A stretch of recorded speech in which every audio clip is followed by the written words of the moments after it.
Sir, you're charged with especially aggravated kidnapping. You're also charged with aggravated assault, and you're charged with theft of a firearm worth less than $2,500. You're talking about stuff that is not relevant. Hello and welcome to the Court of Public Opinion. I am the Recovery Addict, and boy, do I have a case for you today. Why is the dog chewing on this guy?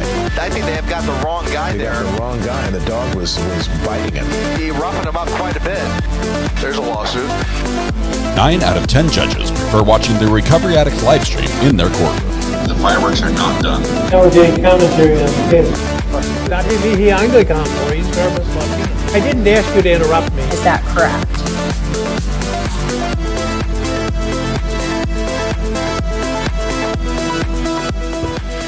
Alrighty. Welcome to the Court of Public Opinion. I am the Recovery Addict, and as promised, I have a cold chin because it's December. It's December. No Shave November is over. So, bring someone with more experience, won't you? Let's see. I need a little more volume over there. Okay. All right, there we go. Okay, still trying to put my studio together. It seems like every time I do a gig somewhere else, there's always something left unplugged once I reassemble it. So I think I'm back to normal. No, I'm missing power from my phone. Oh well. Good morning to Recovery Addict's chins. Both of them a good morning to both of my chins this morning.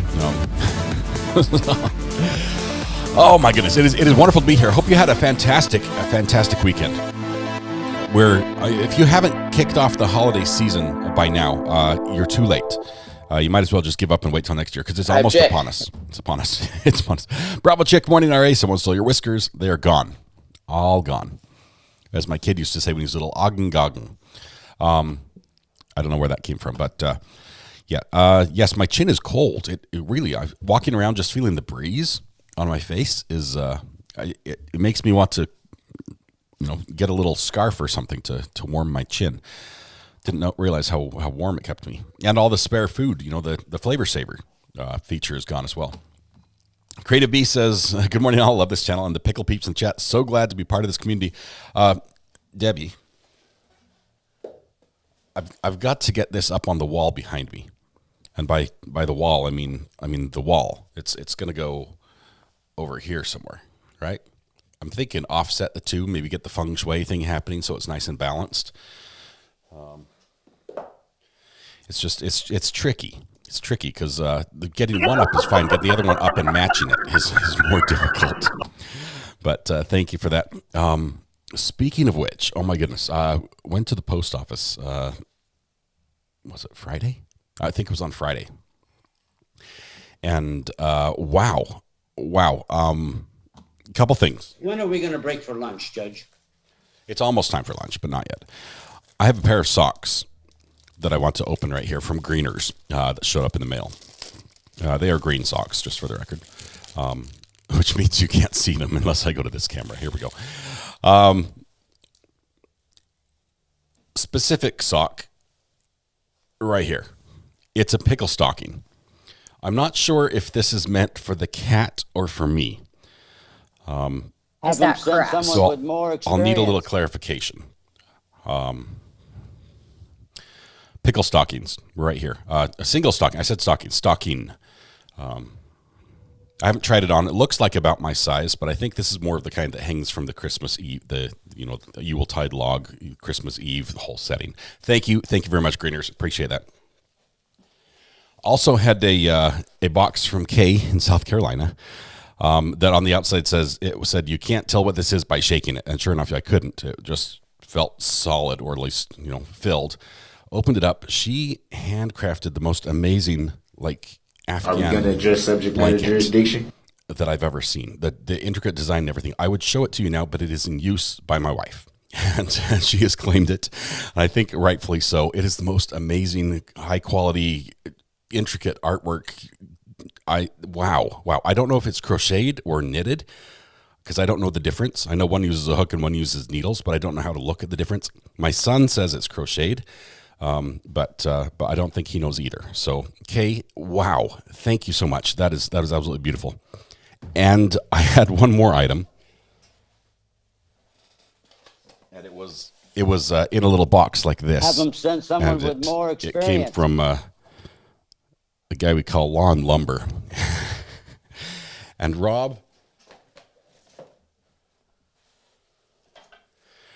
sent me a pen. Not just any pen. This thing is beautiful. This is absolutely, it's a handcrafted pen. He made this himself. He turned it on the lathe.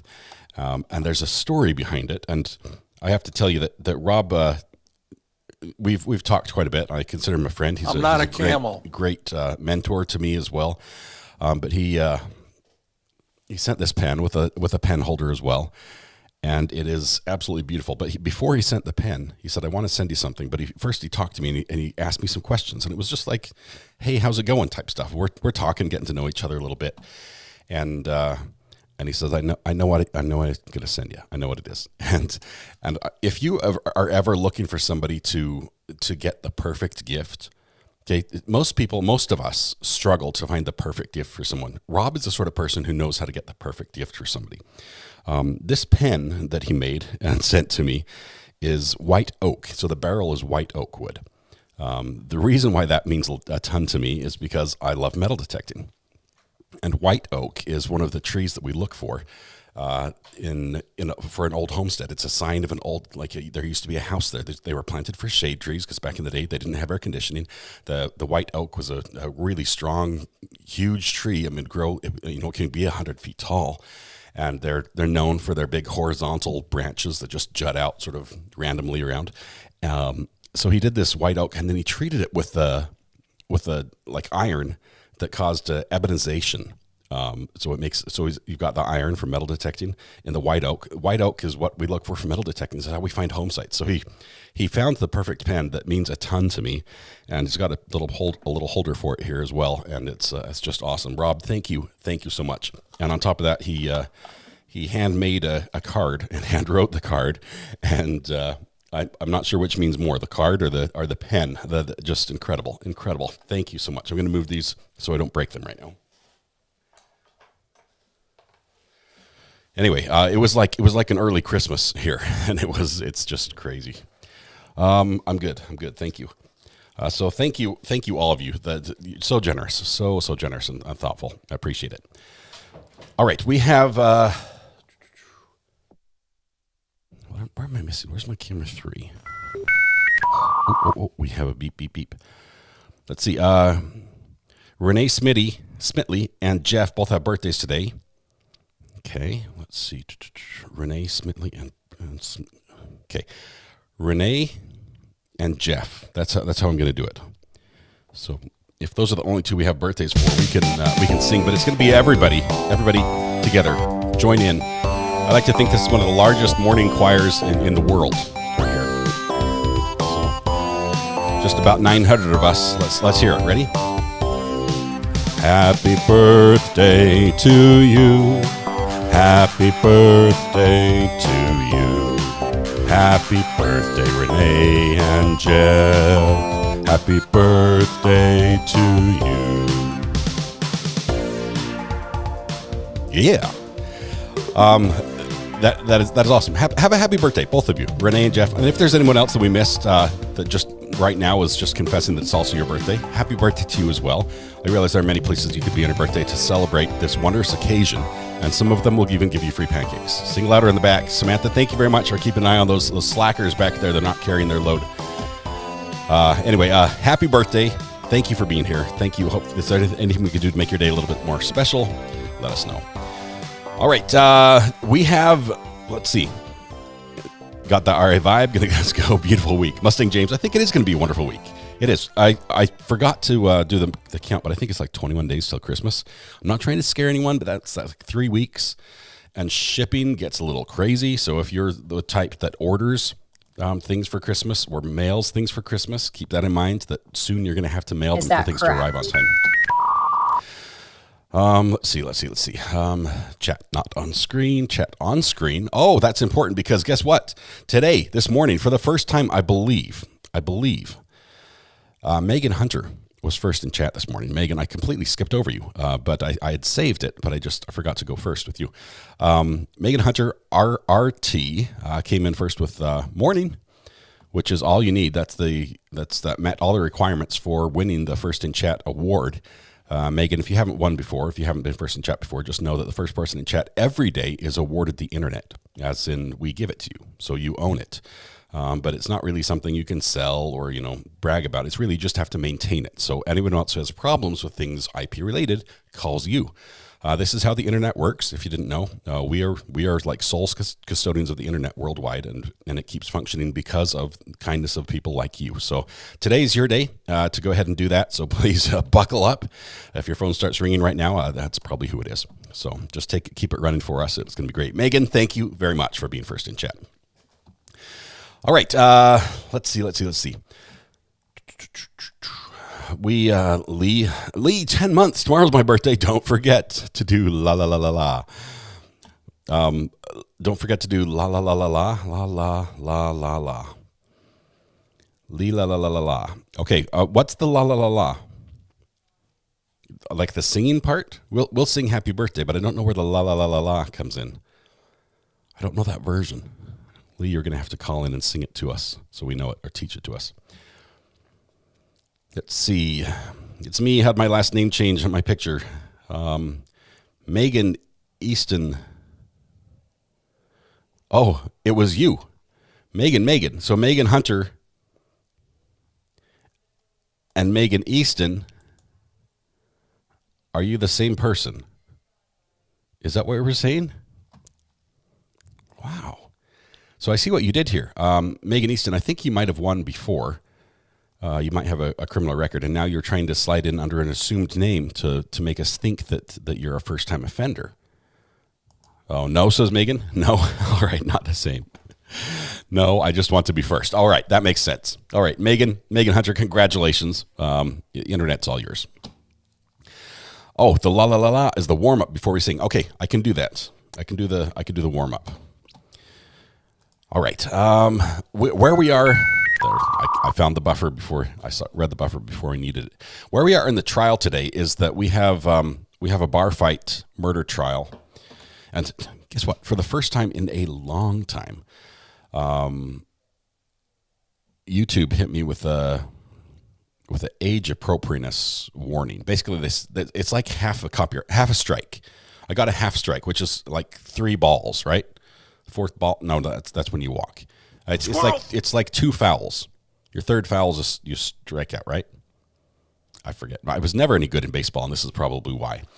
But apparently, I object. Apparently, our video of the bar fight murder trial on Friday, YouTube was not a fan of it for some content, and I'm trying to think of what it was, and it might be that it had some video camera footage of the event. But I've read through all the rules. When are we going to break for lunch? I think I'm going to appeal this, because if I don't appeal it and they hit me with another one of those same versions, it becomes a permanent strike on my record. This one right now will fall off after 90 days, but so I'm like, I think I'm going to appeal. It's not the F-bombs. It's not the F-bombs. Believe it or not, it's not language. It's other stuff, I think.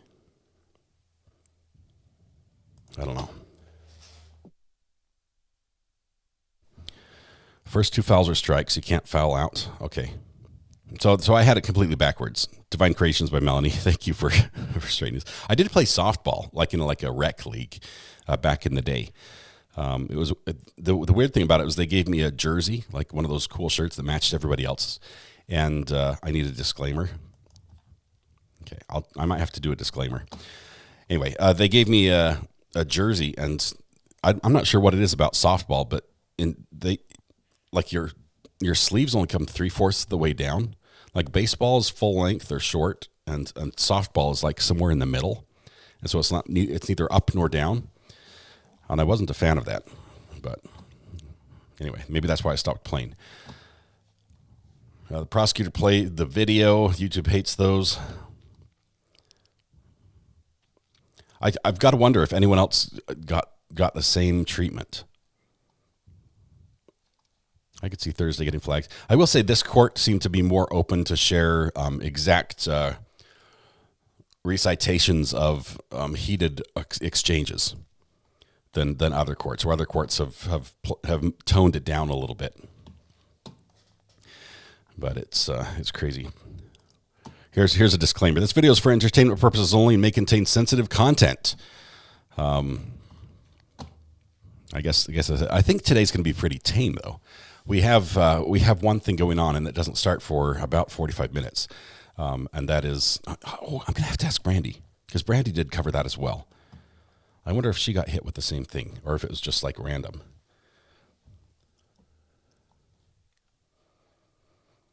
Sandy, this is funny. I will tell you, a lot of people send hate to YouTube, and I'm not one of those people. YouTube provides for me an opportunity that I could not create for myself, right?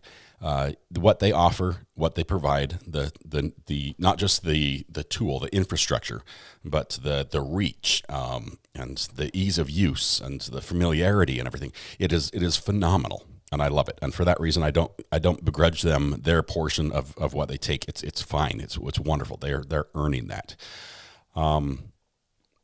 I do sort of take issue when they keep sending me, just like in the last 2 weeks, I got a update of here's more adult material that we're going to allow on YouTube, and it's very, very explicitly here's what the lines are, and I'm not going to go into it, but it's like in certain videos we allow this part of the body to be shown as long as it's done in this way, and it's like, I'm like, wow, seriously, I would not want my kids just to stumble across that. But and so you see that the way they're going that way, and then you compare that to what we're doing here. I realize the content here could be some pretty edgy, but the reason and what we're doing here is not for shock value.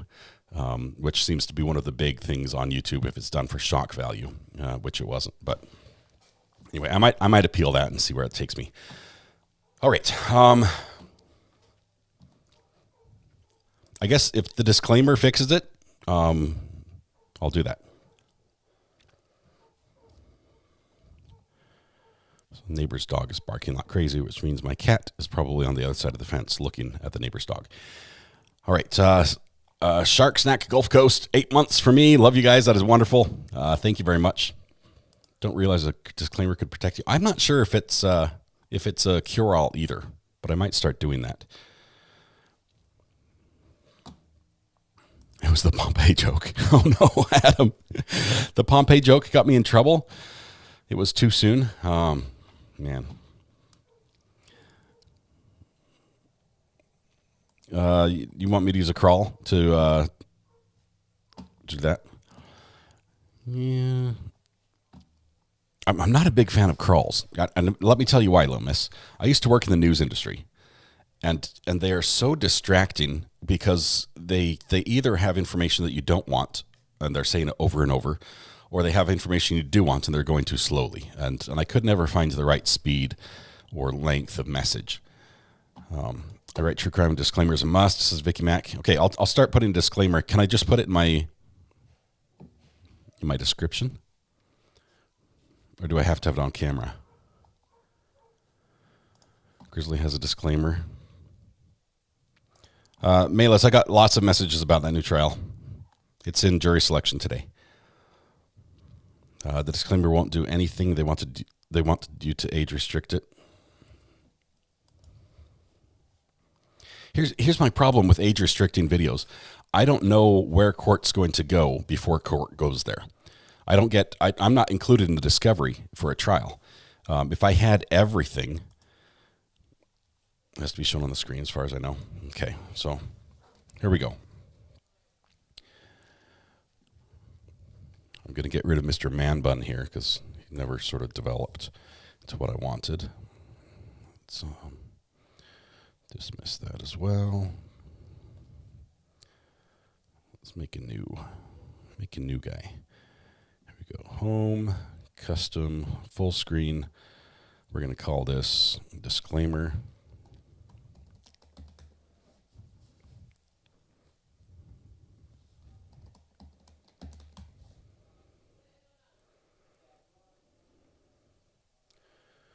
Let's see.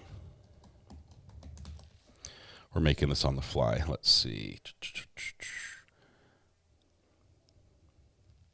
Do a video.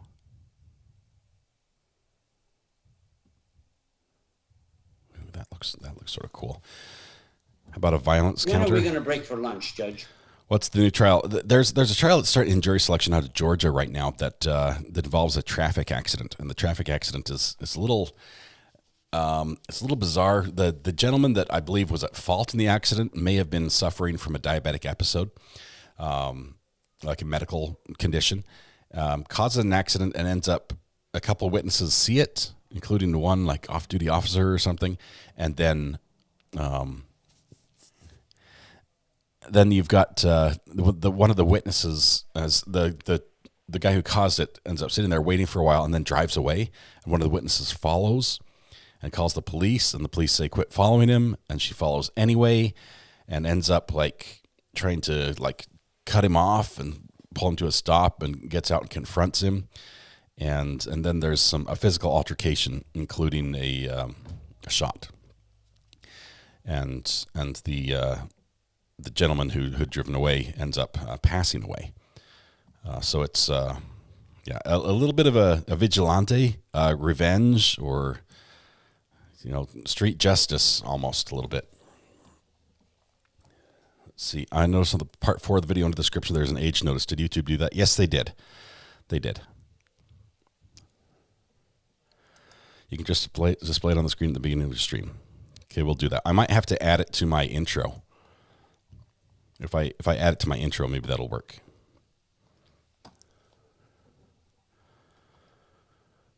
She said, I'm the cop now. Well, that trial's covered next. Did I spoil it for you, Gordon? Was that too much? She claims she thought he was drunk driving, but it was medical.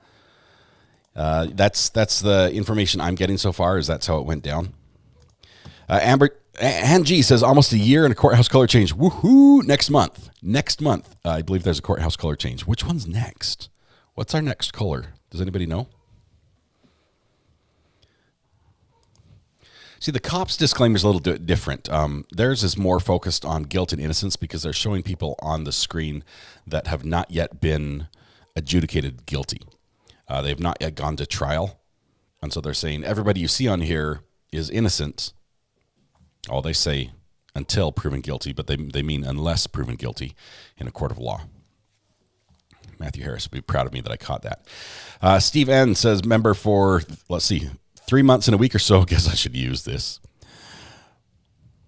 Recovery Addict. Orange. There we go. Orange is the next color. Orange is the new yellow, guys. Orange is the new yellow. We'll be there in no time. Ik wil zijn orangesaft. Ik wil zijn orangesaft. I guess it means it will be orange. Is that in German?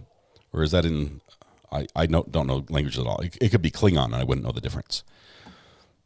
The ich, I guess, means, I think is German. DMB's like, but I don't like orange.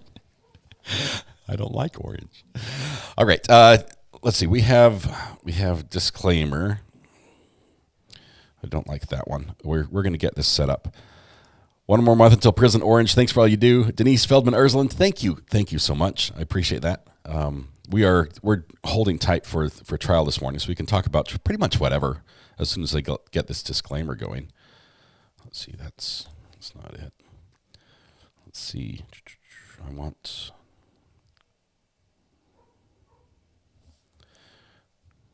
Maybe this. You guys can help me. It's going to be sort of an angle. Let's put it up here in the corner. I don't like this little orange dot in the middle, though. Need a different one. Too much. How about warning? Warning is better than disclaimer.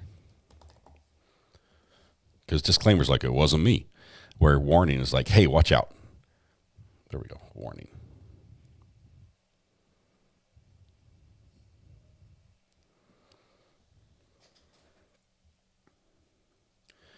And then we need some legal mumbo jumbo that says something to the effect of,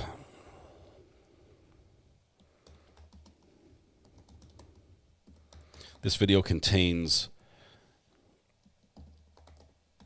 accounts of true crime events.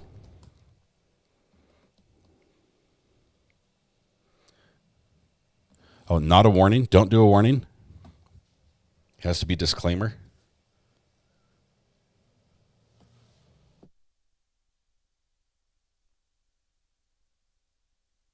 Man, so many rules. I wish there was a class that taught you how to YouTube because I'm learning by the school of hard knocks. So apparently we're going back to disclaimer.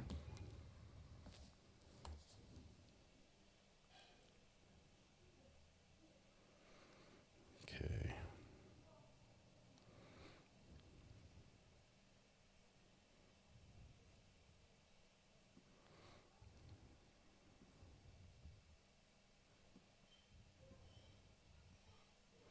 I do want it sort of up in the corner.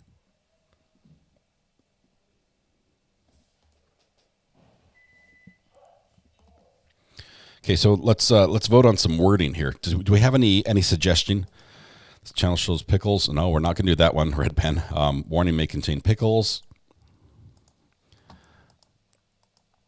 This is pretty.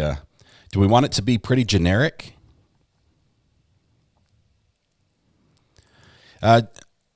Shauna, we're watching for the verdict right now. The jury doesn't get in for another half an hour. Jury gets in for half an hour, and there's a chance they could have a verdict first thing in the morning if it's something they slept on over the weekend. Said, we think we're there, but let's see if we all feel good about it. We'll come back in the morning.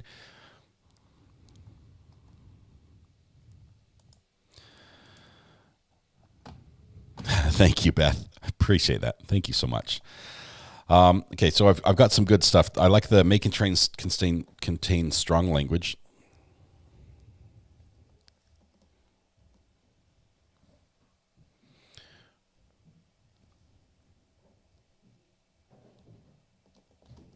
The video may contain.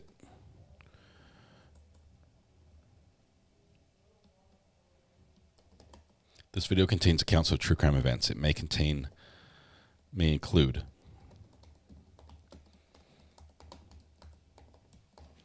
It may include strong language, and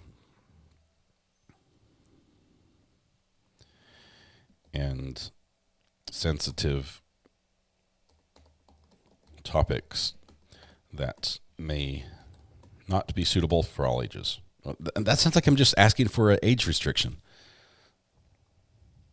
Be suitable for all viewers. How about that?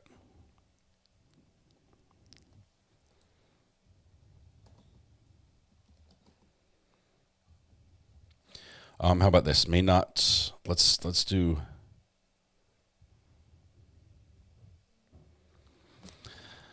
Okay, so we need to steal from the best. When in doubt, steal from someone else. Where's a good example of this? Explicit language and acts of violence. Please don't try this at home. That sort of covers all the bases, Amber. Don't segment off viewers. They'll age restrict you for that. Can I just send it to the burner phone? Yes, please do. Text the burner phone and make it sensitive subject matter. I like that better.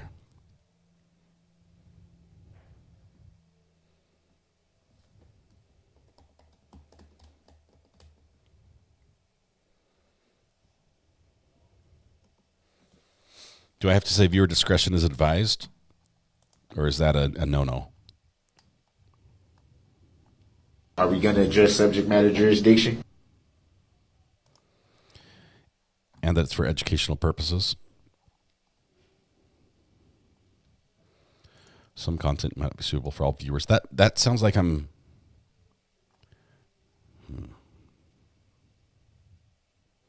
When are we going to break for lunch, Judge? Experience. I need more experience. I need to talk to Brandy and see what... Rob has a good one. Rob is eloquent, though. Rob has all the words. Close to full term, baby. Thanks for having me, RA. I will not try to steal the internet again. I apologize. Waits a bus stop. 7 months. 7 months. You're almost there.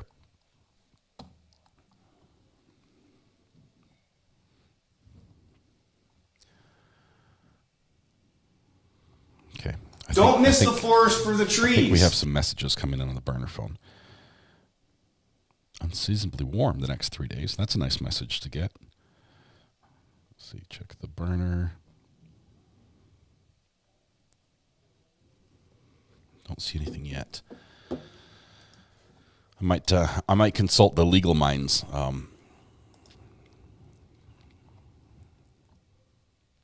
Get a dictionary, and then you will also have all the words. Hank, thank you for that. I appreciate that. Let's see. Lindy says, missed my Yellow debut. Enjoy the stream so much. Lindy, congratulations. Congratulations on Yellow. That is wonderful. Thanks for your continued support. Brandy says, may contain graphic content. Viewer discretion is advised. Does that cover the language side of it? Or do I need to worry about the language? Because in this court, we had some language, and it was delivered to the full effect. I'm just not sure. Good morning, lovely people. Good morning, Chrissy Bacon. Good to have you here.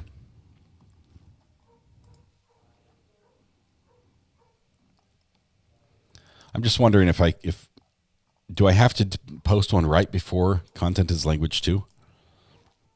Do I have to post it like regularly through the show? Language should be included. Okay, so where was that last one? It was may contain graphic content. Viewer discretion is advised.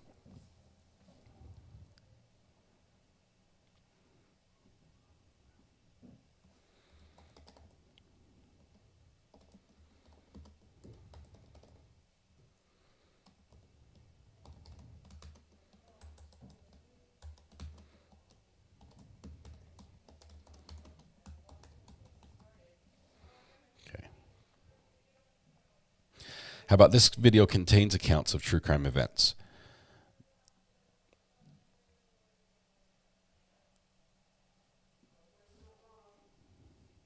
May contain graphic content.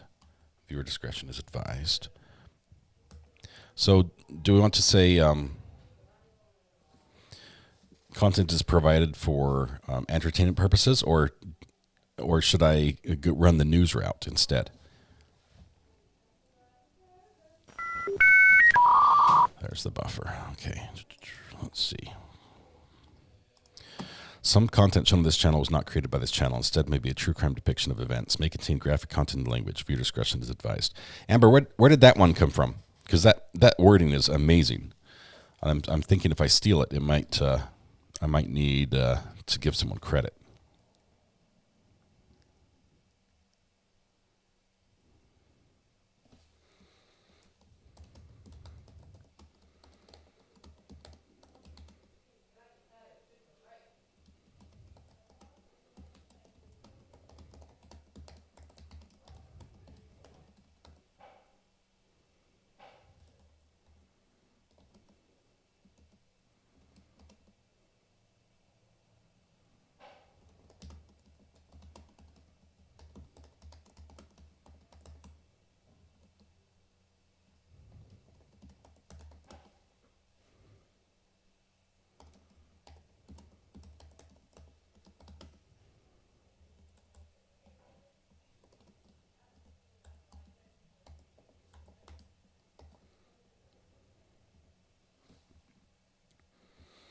Helps if I spell viewer discretion right as well. Okay.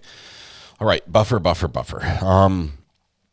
That came from me. Feel free to use, but added the end content shown for education. But added the end content shown for educational purposes only.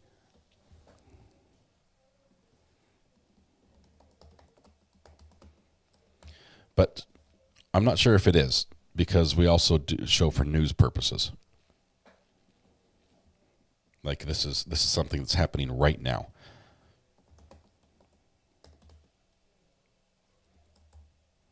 Educational.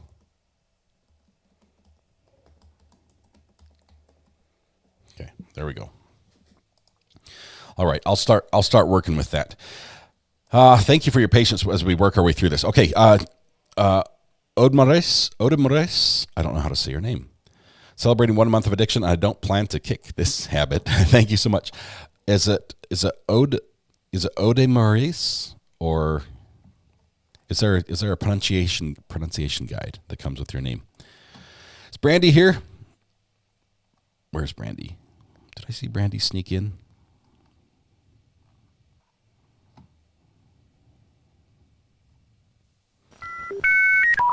Lots of buffer sounds. That's fine, so do educational and real-time news events. Educational and news purposes. News reporting purposes. When are we going to break for lunch, Judge? We're going to break for lunch when lunch arrives. That's what we're going to do. Okay. All right, so I've got that. I'll make that into something that looks pretty. I guess I could load it as a crawl. Have them send someone with more experience. Hang on. The purpose of this channel is to bring information to viewers? What? Says Lindsay. I've been using it wrong all this time. Educational and informational. Informational is better than news. Thank you very much. There's a lawsuit. And Mustang James says I should add the views expressed in court do not reflect you, my own. News and education. Are we going to address subject matter jurisdiction? All right.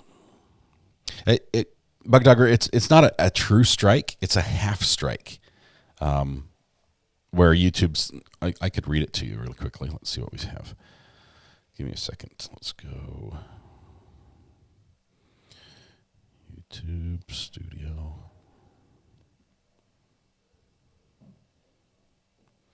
Okay, here we go. It says, we discovered an issue with your video. While it doesn't necessarily violate our guidelines, it may not be appropriate for viewers under 18. To help keep the community safe, we've placed age restrictions on it. In the next 2 steps, we'll ask you to take a look at your content and the policy. If you'd like to appeal, we'd be happy to review your content again. How it impacts your channel. Channel, not affected. Visibility, 18 plus only. Monetization, limited. So the video may earn limited or no ad revenue. So they want me to begin the review. But in looking back, let's see. Let's look at what we covered. We covered the state shouting all the words, because they did. They shouted all the words. We have 3 angles of a crime being committed that ended in a fatality. And in one of them, you saw the felling of the tree, so to speak. So there's a lot in there. There's a lot in there. And then I told the joke about Pompeii. So between the 3 of them, I'm just not sure. Brandy, I see people saying hi to you, but I can't see your comment here. Do you fly under the radar somewhere?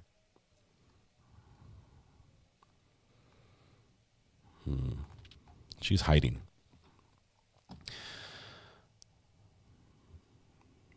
Depiction makes it sound like it's not true crime, but something like CSI. Miss Lisa says, Recovery Addict, perhaps also something saved so one of the mods can occasionally bring it up in chat. We do have one. What is it called? Is it content? What if you do an exclamation point content? Let's see, I'll leave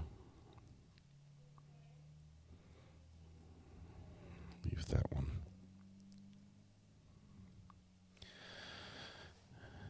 I see her in gray, but I know she's in gray because the way she's structured her channel. There she is. I have all my videos set to 18 plus, and I use the section 107 of the copyright disclaimer. Okay, so if you set your videos to 18 plus, doesn't that do limited?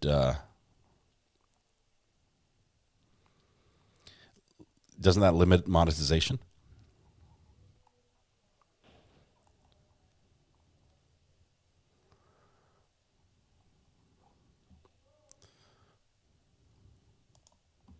Okay. All right. We'll figure this out. Limited advertising. Basically, it says there are a lot of companies that don't want to advertise with videos. They don't want their name or their advertisement to be associated with content that might be on the more edgy side of things.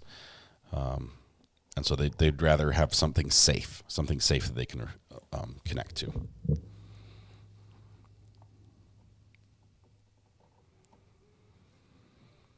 Yeah, okay. Monetization is only limited on some of the particularly tough videos, but making 18 plus just keeps it from going into anything for kids, so it protects us. Sent you an email. Thank you very much, Vicky. I will watch for that. We'll get this squared away. I think we're going to be good today because we've just got a verdict. We don't have, well, if there are victim statements, we might be in trouble, but we'll see.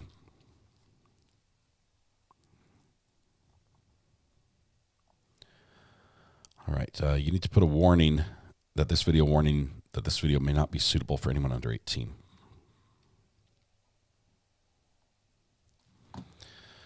So if I were to do that in this video right here and go to restrictions, I think I have to do it before I go live. Customization. Details, no. Brandy, do you do entertainment as your category? Age restriction advanced. Yes, restrict my video to viewers over 18.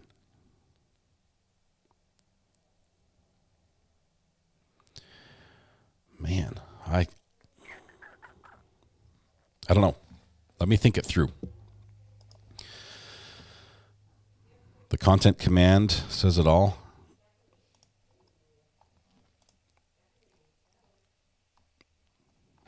Let me see what the content.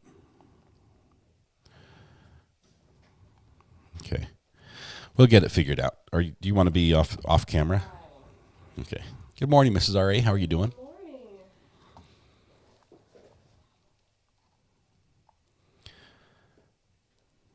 Does it mean it affects all your videos or just that one? I think it's just that one. We'll see.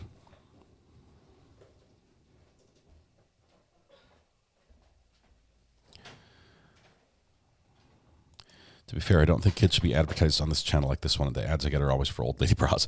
Red Pen, we do say that this is not for kids. I select that this is a not for kids issue. But apparently I need to say it's only for adults, which is, you'd think would be the same, the inverse of what I was selecting already.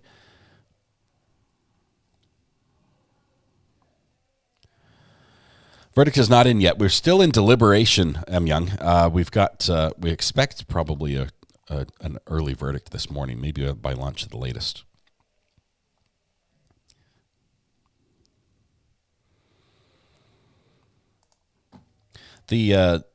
The only harm is if it takes away ad revenue. That's how I survive.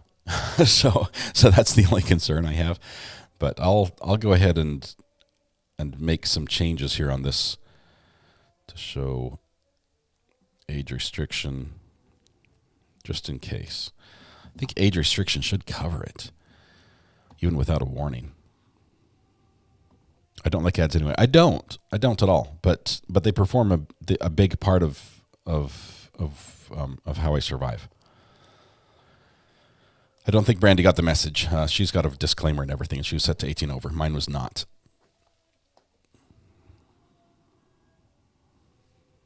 Okay. All right. That said, let's move on to more things. Yes, beard is gone, chin is cold, so we'll figure out a way. I'm not going to do a running banner the whole time. Maybe this is the cameraman in me. I went to school for this. For those that don't know, I've got a degree in electronic media communications. It's all about creating video. It's about making the news, filming the news, shooting the news, editing, directing. That's what I did. I spent all my time in college doing that. And the real estate on the screen is very important to me. You won't know that from looking at my desk. If you were to look at my desktop, it's just covered with stuff. But when it comes to actually watching a video, I'm very, very mindful of what I put on the screen and where. And I think it should all have a purpose. And because of that, I'm very hesitant to put a scroll on the bottom or lower third or something like that. Could be because Friday was no pants Friday. Oh, Mary, that probably did it. Was there a moment when was there a slip? Was there a wardrobe malfunction on Friday that unintentional, of course? Hey, PNW Transparency, are you here? PNW Transparency. Is it safe to say hi in here? Welcome. I will say we followed the court case yesterday. I think we actually sent a few people your way as well. I won't say that I love the manner you do things, but I'm a big fan of defending rights, and lost rights not exercised or rights that are lost. So that was interesting. I look forward to some additional videos coming out. I think you've launched a couple already about those events. Maybe your own video that you shot that day of that might be interesting. I'm not sure if you're going to publish that as well. But welcome and thank you. Thank you for being here. Let's see.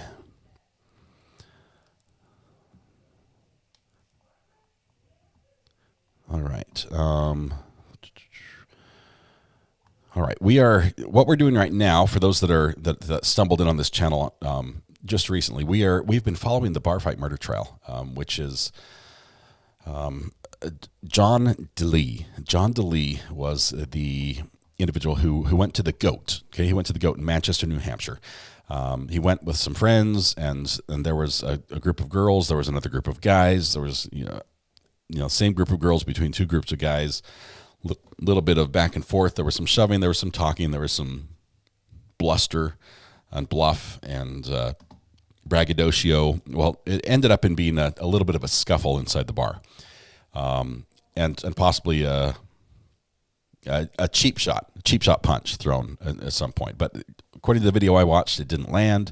But anyway, there were some hurt feelings, some angry people. There's a little bit of alcohol has been consumed during the evening, which just adds a little bit of fuel to the fire, and it ends up, thanks to the bouncers, being taken outside. And outside is where the event sort of escalated a little bit as everyone was sort of filtering away to their cars to go on to wherever they were headed next, whether it was another establishment to celebrate further during the night or to go home. They sort of split up, but then at the same time then came back together. And it was when they came back together that this escalated from words and punches to including weapons. So first it was some pepper spray that was brandished, and then a firearm was displayed to counter the pepper spray, and then lots more words back and forth and some threats, and eventually a punch was thrown, and it was responded to with deadly force, and that deadly force was lethal. So this trial is handling that issue, is handling that lethal deadly force and whether it was authorized deadly force. The jury has heard a few days of evidence. We got 2 or 3 days, I think maybe even 4 days of, maybe 3 days of evidence in this trial, and now they've been deliberating for a while, and they need to decide if the deadly force that was used by John Delee against little Timmy, who was much smaller, like 200 pounds smaller and a foot shorter, but he was the guy who threw the first punch in the last altercation. If that deadly force is authorized.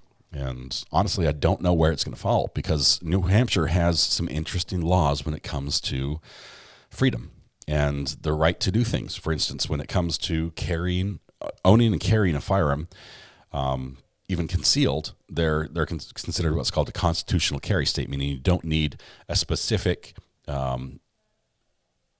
permit granting you authorization to do it. It's inferred in the fact that you're legally able to own a firearm. That means you're legally allowed to carry one concealed. So it's got some laws that are that lean a little bit further on that freedom side or exercising your rights side than some other states. Because of that, New Hampshire's slogan of "Live Free or Die," I can't get in the mind of the jury. I'm not sure exactly what they're thinking. If they come to this from a different perspective than some of us from another state might come from. So I'm not sure where they're going to fall. It could be that they throw the book at this guy and they say, no, you brought a gun to a bar, you got drunk, you got in a fight, and you can't do that. They might throw the book at him, or they might say, yep, he threw the first punch. It's one of those. I guess cat toes is yeah, it's one of those FAFO issues. What does that say? Yeah, I don't know. We can't. It's too early. We have to be 18 and over to talk about that. Defendant have criminal history. Kevin, yes, I believe, but they can't go into that because when a defendant is charged with a crime, they can't go into his prior convictions until sentencing time. Once he's convicted by the jury, then they can talk about those and say, oh, now we have a pattern of behavior. But you can't use prior convictions to taint the jury to say, well, he did it before, he probably did it this time. So, no, we're not going to go into that. The other individuals in this case, I'm not sure about Timmy, the victim, I guess the decedent in this trial. But the two other individuals that were in that group of three do have criminal records. Some convictions for firearm-related offenses involving shooting. Other crimes. They have a rap sheet, and not necessarily the cleanest of records. So one thing to keep in mind is that two of the people who told the story to the police and gave them the story of what happened have this record and might not, in the eyes of the jury, might not be dependable witnesses. They might not be credible because of that. And we did see pretty much throughout this trial, everyone's recollection of what happened was a little different than what happened in the video, because almost every minute of this event was captured on video, except for the actual, the final main event. I saw that was sent to me. 120 mile per hour car chase in Houston last night ended up with him crashing into a power pole. That's one way to stop. Curious if the bar got a civil suit out of it. Probably. I bet the civil suit would follow the criminal usually. I think that's where it's going to go. How does Recovery Addict know about Fafo? He's a saint. Little Bird told me. Amber, Little Bird told me. It means fish around and find out, or something like that. Let's see. Let me get audio ready. Okay, audio is ready. As soon as we get something from court, we're going to jump there. We have about 5 minutes before the jury is expected to be back in. Not sure if they're going to be brought into court and talked to by the judge first. When are we going to break for lunch, Judge? Or if they go straight to deliberations and then break for lunch. We'll see. Nash's memory was tainted. There were a couple people that remember things very differently. And I think for me, the most telling parts were the two, when it comes to... Because he's someone with more experience. There it is, fart around and find out. That's it. The two gentlemen that were in the group with Timmy, right? The two that were sort of with him in the bar, even though they split up when they left. The fact that they went to their car, sat in their car, took off their jackets or got out of their car and then took off their jacket and went to meet with this guy, with the defendant. It shows to me that they wanted to fight. There's no believable story in the world that in New Hampshire on a cold January morning at 1 o'clock in the morning, that you'd be like, oh, it was just hot, so I just took off my coat and dropped it in the middle of the street because I was hot. No, zero people are buying that. This many people are buying that, and that just, you take off your coat because it restricts your it can be used against you in a fight. They can grab it and pull you and use it for leverage. It's like in judo, right? They half the moves, they don't actually touch you. They just grab your gi or whatever and throw you from that. My ribs were hot was the story. Renee, generally without weapons, it doesn't prevent the end result that we had here, but it does limit it some. Buffer, verdict in Delee. Whoa, verdict. Apparently we have a verdict. Amber, where are you hearing this? Or is this coming across the Twitter webs? Nash's ribs hurt, so he took off his coat. Let's see.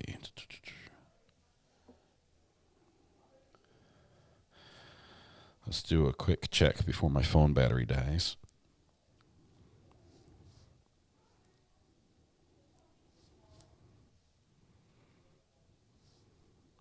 And Brandy, thank you for sending me the photo of the what you do to stay out of Twitter jail or YouTube jail.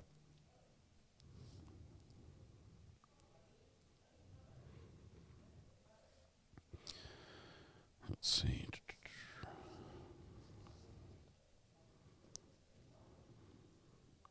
My phone is about to die any minute now. Yep, the verdict is reached. So we have a verdict. Let's go ahead and wait for the jury to get here. It looks like they slept on it. They must have slept on it all night and then got here in the morning and said, "Yeah, we're ready. We're all good." So we're waiting for. Let's see. We're waiting for the feed to come back. But I guess we have to do. I know it's a little early, and I apologize, but this is tradition.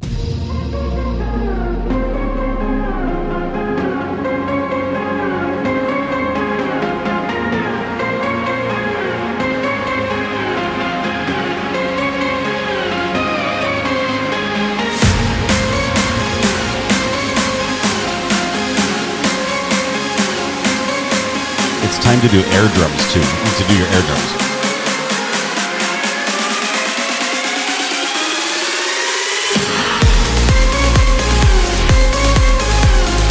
I'm an air drummer. I've like all the moves. You should see me on the air guitar too. All right, we have a verdict in the John Delee bar fight trial. The jury has been deliberating for some time, and we expect them to be coming back in the courtroom any moment now. Over the weekend, they thought it over and said, "Yeah, we're good. We're good with what we've reached." And so we're waiting now for the jury to arrive. Adam, content warning, Nusky, thank you so much. Adam, one day you're just going to get stuck with the name, and YouTube's going to say, "That's it. You can't change it anymore," and it's going to be hilarious. It's going to be hilarious. Bring the jury. This is a crazy trial, mostly because I have no idea where the jury's going to go. We did some polls on this. Amongst ourselves, and really there's like a third of the people are in any one camp. So we are really divided on this individually. A lot of people have some strong feelings about some of the fact patterns that are here in this case. Some strong issues on the fact that, the firearms were involved, that they were taken to a bar, the legality of constitutional carry, things like that. Those are sort of outlying factors that might influence where we actually vote as a member of the jury. But it's not our opinion that matters. It's the 12 people who have now reached a conclusion, and will be filing to court here shortly. And Mr. John Delee is going to learn what his fate is here shortly. So he's going to be coming through that door. I get nerves every verdict. We're going to turn the music down just a little bit.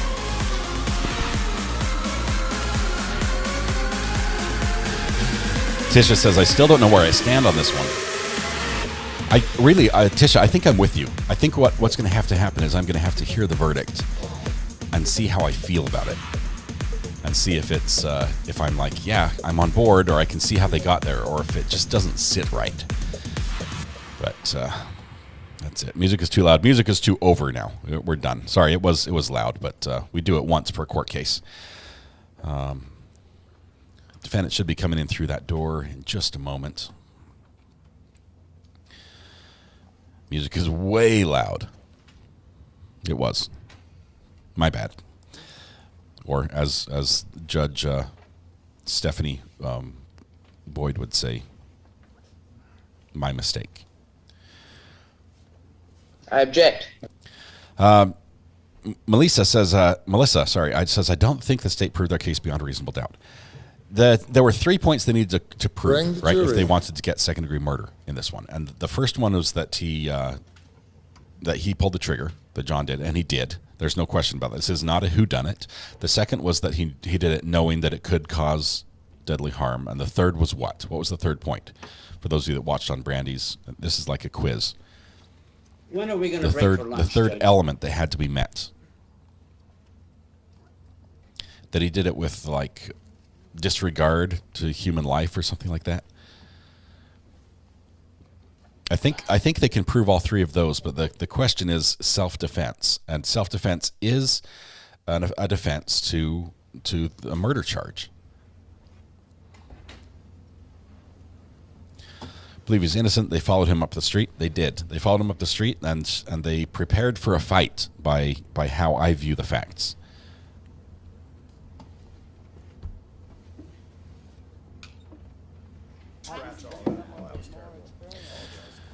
Okay, felt like a Monday raver. It's a little early for that. Here we go. Defendant's coming in. That's him.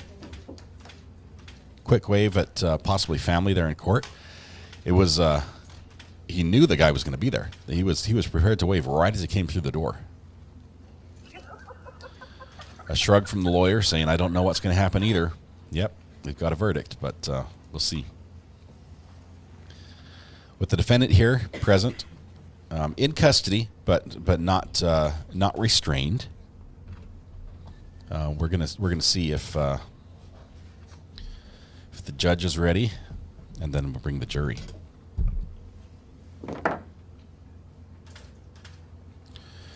ASMR with Molly says, "Have you turned off Super Chat function? I can't join membership of this account because I'm a member on my Lost Soul account, so I was going to Super Chat, but no option."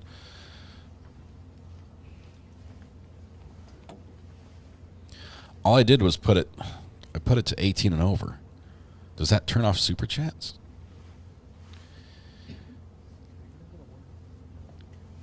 Okay, I'm going to say no, it's not 18 and over for this video. Monetization's on. I don't know why it is not allowing it. Jamie C says not hung jury for sure then. There's no option for Super Chat or sticker, just membership gifting. Okay, if you refresh now, does it come back? Now the options are back. We did the poll on Friday, I think, Lauren. Came back with about 32% guilty. I think about half of us were guilty of one crime or another, because there's a lesser included here of reckless manslaughter. Samantha proves Super Chat's working. Thank you, Samantha. Appreciate that. Refreshed and they're back. Okay, so the 18 and over thing was taking away Super Chat option. Did you guys see that bailiff? It was like Dookie Howser, bailiff edition. Did you see him?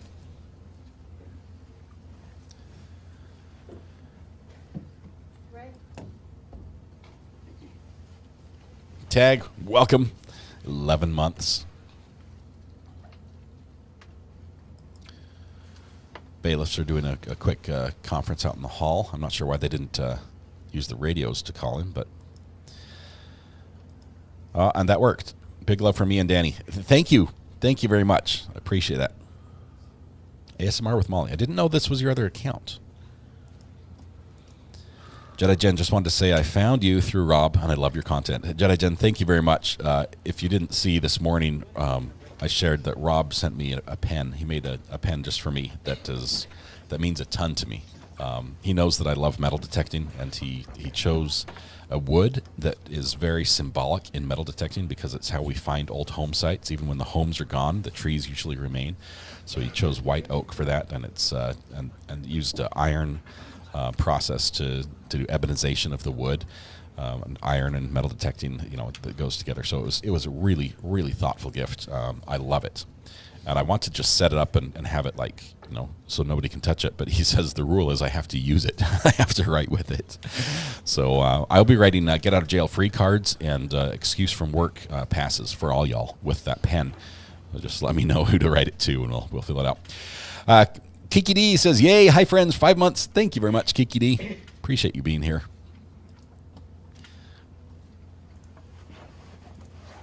Let's see. I think he's going to stand as soon as the judge shows up or the jury starts coming in. I think the lawyers are too nervous to sit. I think that's what's happening. Judge is not here yet. The jury's going to be coming in on the left-hand side. I don't know why his lawyers are standing. No one else is standing other than the bailiffs.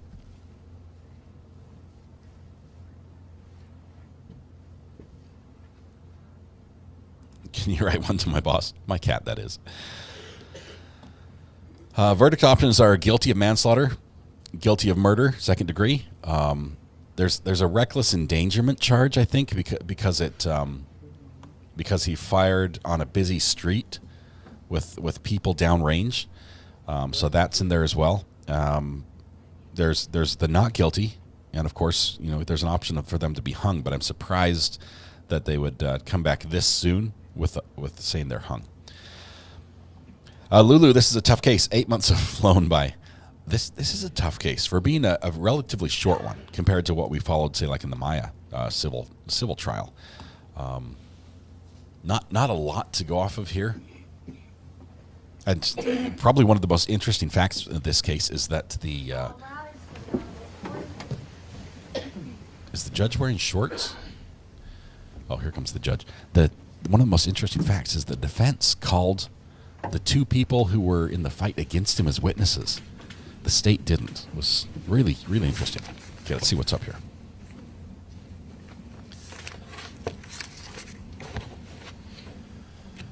I want to see what's on that guy's hoodie. Oh, it's True Religion. I think it's a True Religion hoodie.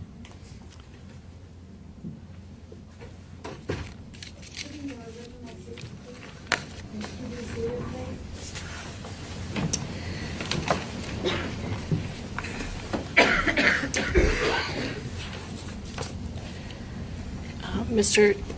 Delee, would you please stand and face the jury? And would the foreperson please stand? Madam Foreperson, has the jury reached a verdict in this case? Yes, we have. And how do you find, Madam Foreperson, on charge ID ending in 411C, charging reckless conduct, guilty or not guilty? Guilty. You say, Madam Foreman, that the verdict is guilty on reckless conduct, so say you all, ladies and gentlemen? Yes. Thank you. And in charge ID ending in 962, charging second-degree murder, alleging knowingly causing the death of Timothy Pouliot, how do you find, Madam Foreman, guilty or not guilty? You say, guilty. Madam Foreman, that the verdict of knowing second-degree murder is guilty, so say you all, ladies and gentlemen? And in the charge of second-degree murder, alleging causing the death of Timothy Pouliot under circumstances manifesting extreme indifference to the value of human life, how do you find, Madam Foreman, guilty or not guilty? Guilty. Say, Madam Foreman, that the verdict is guilty on that charge as well, so say you all, ladies and gentlemen? Yes. Thank you. They ask that the jury be polled. The clerk will ask each of you individually for your individual verdict with respect to each of the charges. Okay. So we're going to start with the reckless conduct charge, and I'm going to go in numerical order. So when I indicate your number, would you please stand and answer the question? So juror number 1, on the charge of reckless conduct, what is your verdict, guilty or not guilty? Guilty. Thank you. Juror number 2, what is your individual verdict of reckless conduct? Thank you. Juror number 3, what is your individual verdict on the reckless conduct charge? Guilty. Thank you. Juror number 4, what is your individual verdict? Guilty. Thank you. Juror number 5, what is your individual verdict? Guilty. Thank you. Juror number 6, what is your individual verdict? Guilty. Thank you. Juror number 7, what is your individual verdict? Guilty. Thank you. Juror number 8, what is your individual verdict? Guilty. Thank you. Juror number 9, what is your individual verdict? Juror number 10, what is your individual verdict? Guilty. Thank you. Juror number 13, what is your individual verdict of reckless conduct? Thank you. And juror number 14, what is your individual verdict on reckless conduct? Hey, North New Hampshire is a good state. Now, on the second-degree murder charge alleging the knowingly causing the death of Timothy Pouliot, juror number 1, what is your individual verdict? Guilty. Thank you. Juror number 2, what is your individual verdict? Guilty. Thank you. Juror number 3, what is your individual verdict? Guilty. Thank you. Juror number 4, what is your individual verdict? Guilty. Juror number 5, what is your individual verdict? Guilty. Juror number 6, what is your individual verdict? Guilty. Thank you. Juror number 7, what is your individual verdict? Guilty. Thank you. Juror number 8, what is your individual verdict? Juror number 9, what is your individual verdict? And juror number 10, what is your individual verdict? Juror number 13, what is your individual verdict? Thank you. And juror number 14, what is your individual verdict? Thank you. We'll now poll the jurors on charge ID ending 410C, which is second-degree murder. I've ever heard. In that the John Delee recklessly caused the death of Timothy Pouliot under circumstances manifesting an extreme indifference to the value of human life. Juror number 1, what is your individual verdict? Guilty. Thank you. Juror number 2, what is your individual verdict? Juror number We're not 3, expecting what is your anything but all individual guilties on verdict? this. Guilty. Juror number 4, what is your individual verdict? Guilty. Juror number 5, what is your individual verdict? Juror number 6, what is your individual verdict? Guilty. Juror number 7, what is your individual verdict? Guilty. Juror number 8, what is your individual verdict? Juror number 9, what is your individual verdict? Juror number 10, what is your individual verdict? Juror number 13, what is your individual verdict? And juror number 14, what is your individual verdict? So, I guess for the record, I think the jurors you listed are based on their current seats. I think it was, if I recall correctly, 7. Yeah, you're 14 and 15, right? Yes, and Okay. correct. Because 12 and 13 were the alternates, that was 7. So you got the numbers wrong, but just it so still the stands. record's clear that there hasn't been any substitution. That's the original 12 jurors. I think it's worth it, AC. Okay. So, ladies and gentlemen, thank you for your service. I'll come back and thank you informally. I just need to talk to the lawyers very briefly, but I won't detain you. All rise, please. Looks like gentleman in red with the True Religion. I knew it was True Religion. Hoodie seems to feel the happy with the verdicts. Photog getting a couple shots there. Interesting, he has a noisy shutter. Those usually aren't allowed in court. So based on the verdict, bail will remain, no bail hold, and I'll have you work with the clerk to schedule a sentencing date. Does either side ask for a formal pre-sentence investigation report? I'll be candid, I tend to find the parties' sentencing memorandum more helpful than a PSI, but if you want it, I'd consider it. No. Okay. Not from the state, right? No Okay. PSI requested. So I'll have you work with the clerk to pick a date. Thank you. All rise.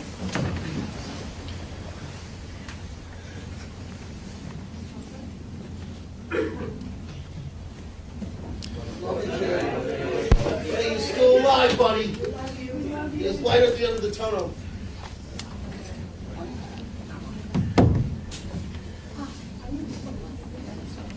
Those were words of encouragement. Almost, I think all of them were words of encouragement. You're still alive, buddy. There's light at the end of the tunnel. We love you.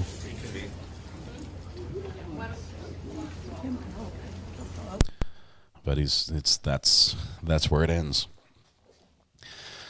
Did someone do a bad and get convicted for the bad? Yes, Kurt. John Delee just was convicted on all 3 counts of in the bar fight that ended up being a gunfight that ended up taking the life of Timmy, a little Timmy, a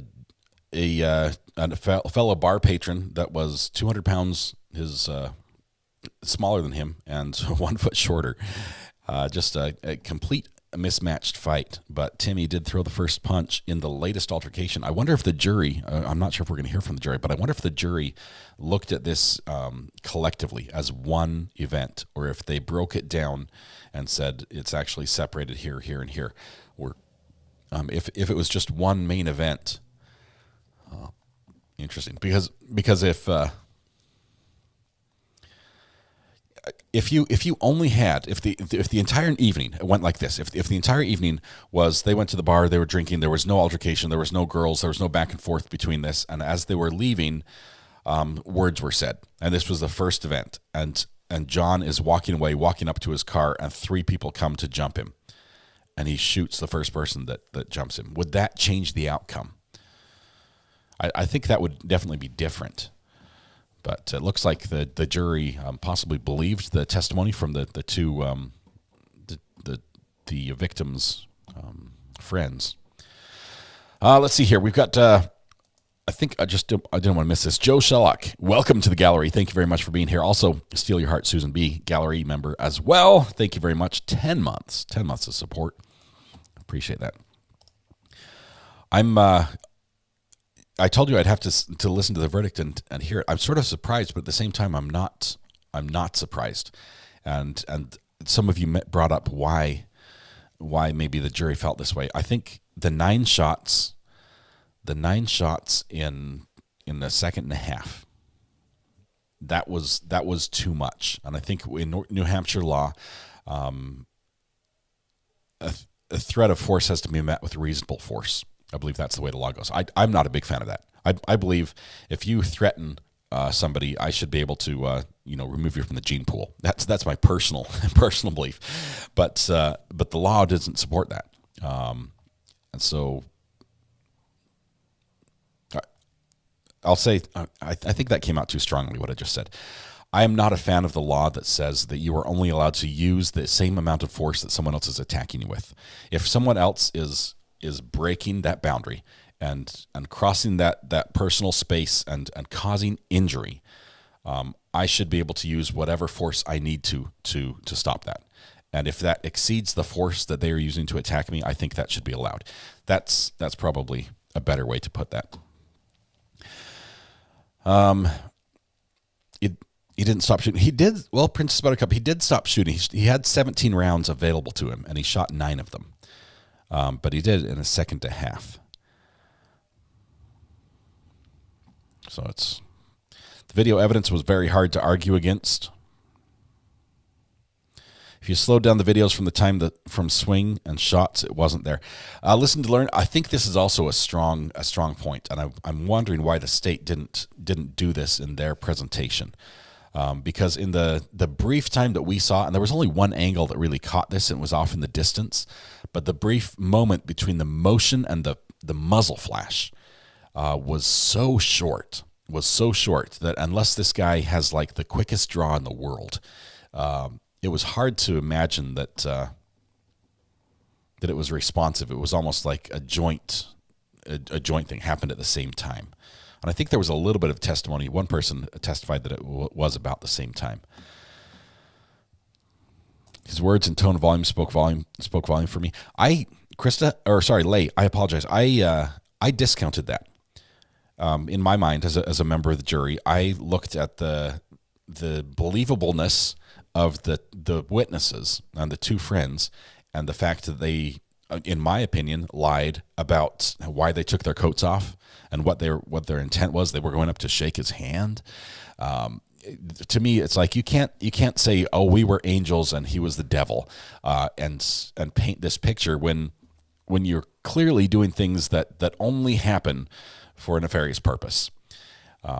And so I discounted the extremes of their testimony. While I do think they testified truthfully about several matters, the extremes of their testimony, specifically with what they were saying and doing and what he was saying and doing, those sort of were a wash for me. So I discounted those in my mind. What do you think his sentence will be? I would be surprised if he gets less than 20 years. Depends on the state. Different states have different rules. It's a complex mess with all the nuances and lawful carry between states and sometimes between cities. The laws are a mess. They're a mess. For those that aren't here in the United States, you might think that the United States has like just weird laws about everything and everybody owns guns, but there are some states where gun ownership is very restricted, especially carrying a firearm for self-defense purposes, like a concealed weapon, is very restricted. And there are other states where there are virtually no rules. As long as you don't shoot somebody with it, you're good. And so you have everything in between, and it's sort of like every single state, of which we have 50 of them, sort of is like their own little country with their own rules about it. And so it gets very, very complicated. And if you ever end up finding yourself in that group that owns and carries a concealed weapon for personal defense, you have to be very aware of all those rules, because you cross a state line and the rules are very different. And what was legal 200 yards ago is no longer legal. And places you can go are different, and what you can do and how you have to identify and what rules you have to follow are very different. Lynn, it's funny. I don't drink, right? So the number of times I've been had my faculties somewhat muddled, I can count on one hand, and they were very interesting scenarios. But I can't help but think that there's no good situation that ends up with going out drinking with the intent of getting drunk and bringing a weapon to that, because alcohol is, I think we can all agree that alcohol tends to make decision-making skills sort of operate poorly. And it's why would you want to be in a scenario where that is going to happen and then include a factor that could escalate a situation and cause irreparable damage and actions that you can't take back. Kayla Newell says, hey, will you be covering the Georgia v. Hannah Payne trial? That one will be a doozy. We're looking at that one right now. I think they're in jury selection. I think Brandy and I are both covering that yet again. Sorry, Brandy. We're waiting for a couple bigger trials to come along. But yes, I think they're in jury selection today. And provided that contact number. So, whoa. Holy cow. What was that? Just about blew my ears off. Let me see where we've got. I'm not a cat. I'm not a cat. Speaking of cats, I need some advice from you cat owners. How much do you feed a cat? Because I think my cat is getting fat because I feed it, and then my daughter feeds it, and it tries to act like it never got fed, and it pretends to each one of us that it's like starving. It's not starving, and it's looking quite healthy, but I don't want it to be so healthy. It already has trouble jumping up the stairs, but I guess that's just a cat thing that it trips over its own feet. All right, trial in Georgia. This is the traffic accident vengeance. Witness goes out and delivers justice. Usually on the cat food package, there's a guideline. Well, I need to stop feeding it people food then. It's winter weight. Cat ownership is a lot like YouTube. It's a trial and error experience for me.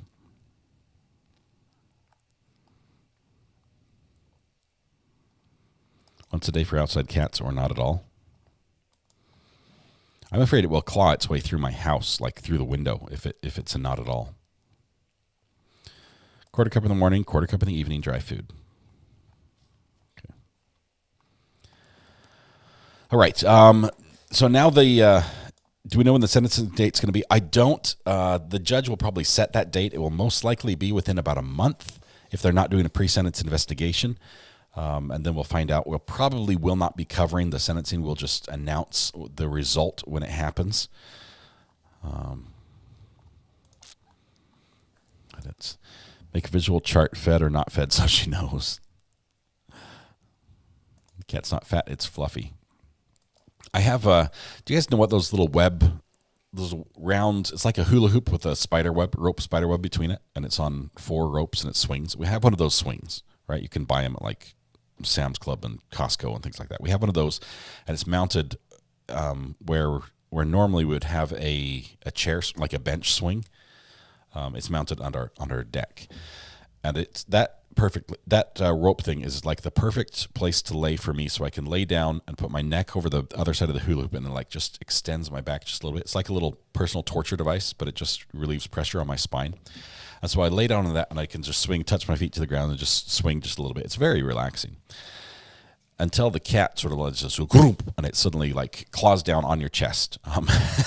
So it has found that it likes to be perched on top of me when I'm laying down on there. My cat has food 24/7. Depends on the cat. Your kitty may be overeating right now because it was a stray. It will mellow out.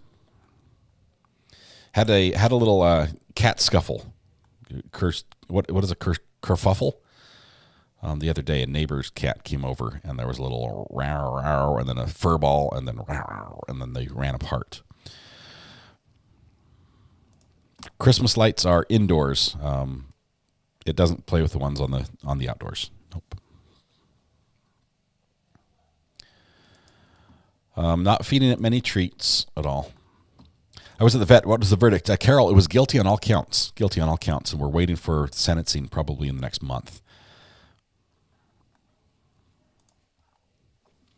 Let's see what we have going on roundabout in the courts. I think we have the Louisiana Parole Board meeting right now. Do you guys want to jump over there for just a minute? Let's see. I did 21 years in the Marine Corps and active duty. I retired from the Marine Corps, and I don't want to take anything from our father, our stepfather that raised. He did the best he could, and my mother. So I always give them praise. And she knew right from wrong. Like she said, it was greed. And it goes back to what happened to me with my biological father. I never knew him. So I retired from the military when my stepfather passed away. I'm trying to be quick. He passed away. And my kids actually, we adopted. I have 4 kids. Been married for 34 years. Get it right. 34 years. That's it. Yeah. 34 years. And I retired from the military, and I said, they asked me who was my biological father. So I met him, and I wanted to introduce them to him. I got to introduce him to him. Then I said, I'm going to spend time with him. And he was at an ATM machine, and somebody hit him in the head, and he died. So I never got to spend time with him. We buried him, but that the feeling, I guess it was, I had to let it go. And I'm not telling anybody how to live their life or what they need to do. That's in their time. So just saying, I understand. And I had to let it go. And that was right then. And I saw my sister, and I told her about where she was and how things were going. I said, in order for me to help you, you have to change everything. And she did. I've been retired almost going on 14 years. And that's what, and if you look at her record, after we had that conversation, after we talked, things changed. It didn't only change for her. I need to let you all know too. I imprisoned her myself too, because I couldn't fathom what she did. So I never let her see my kids. I never brought them around when I came into town. I'm having a hard time following the story. I didn't even go see her, but I never brought them. And I had to change all that to heal, for me to heal. And we were always close, so I knew that hurted her, because it hurted me. But I need you to wrap it up. Okay, so I say all that with saying this. I'm here to support her financially and with whatever she needs. But we have a couple of things. We have businesses in Lake Charles. We give back to the community. Whatever the community needs, me and my wife and family, we do. We have a program where my wife created that is teaches disadvantaged kids on how to get their pilot's license, and they got to maintain GPA average, and it helps them go to college. Disadvantaged kids with pilot's licenses. We have stuff in place for them to come back and talk to the community, not just the neighborhood we grew up in, but the whole city. And I know she's ready, because for me, my plate is heavy with parents and folks that we're taking care of. And she told me so. She said, Ken, if I'm able to come home, I got you. And some of those letters you have are letters from people that know me. And they know me, so they talk to my sister. So they in turn we need to wrote really letters. wrap it up. Okay, wrote You got letters 3 for minutes and you go over 6, so. Okay, they wrote letters for us, sir. And wherever she goes, we have somebody willing to help. And I thank you all for your time. I'd like to thank you all for coming and supporting my sister. Thank you. All right, now we'll hear from the opposition. We'll hear from Miss Marla Mayberry. Hi, good morning. Can everyone hear me? Good morning, Ms. Mayberry. How are you? So I've been better. My family was horribly affected by this crime. I didn't even know the name of the perpetrator until about 6 months ago when the parole board reached out. And my family still stands vehemently opposed to her being released because of the brutal nature and rage involved in these crimes. I will say, though, that my husband and I are involved in prison ministry. And listening to the testimony, I listened to the one 6 months ago on YouTube, and just listening today, I do like that if she were released, that she would be released into a program that would support her being out. And I don't consider myself a deeply religious person, but I know Jesus, and he has forgiven me and calls me to forgive others. And is this opposition?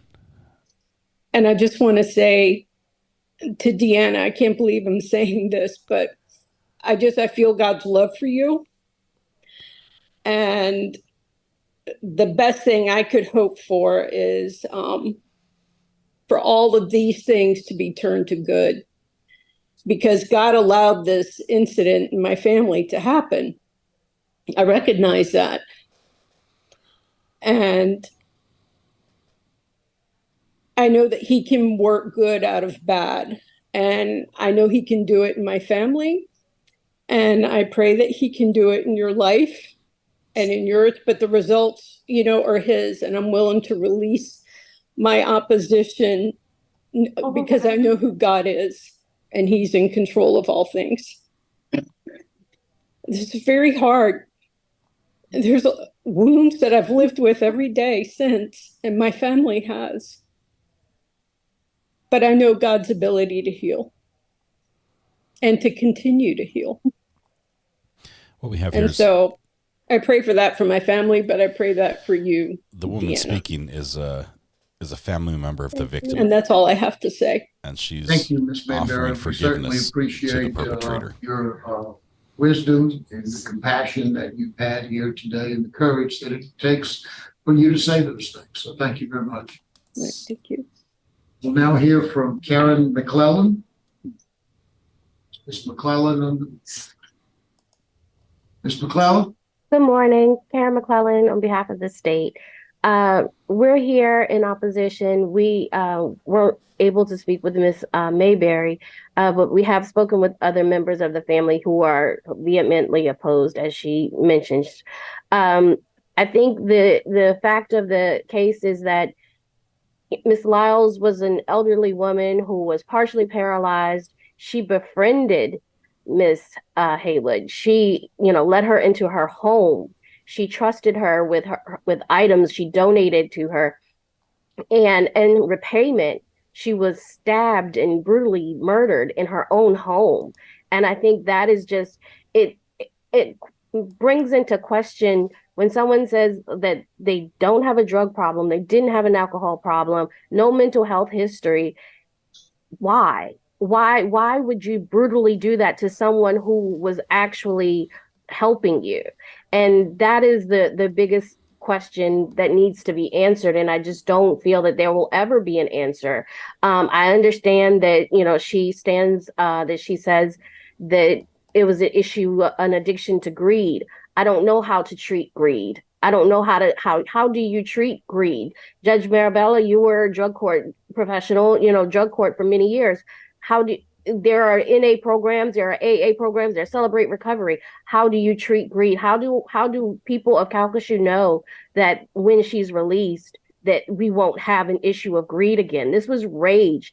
The knife was left inside the body. I mean, it boggles the mind to say, I don't know why I did it. I didn't have any outstanding problems. And apparently there was some traumatic things that she's now worked through. And I'm grateful for that. But at the same time, we have a family that's terrified and for what? This was a person who looked out for you. This was a person who gave to you. And this was the repayment. And so for that reason, the family is extremely opposed to any relief, and we ask that you deny her parole request. Thank you very much, Ms. McClellan. Ms. Haywood, is there anything you'd like to say to the board before we vote? Yes, sir. I would like to first thank all the board members for allowing me to sit here today, and I also would like to thank my brother Kenna and his wife Tracy for sticking by my side all these years. I have something else, but I just want to just thank y'all, the board, and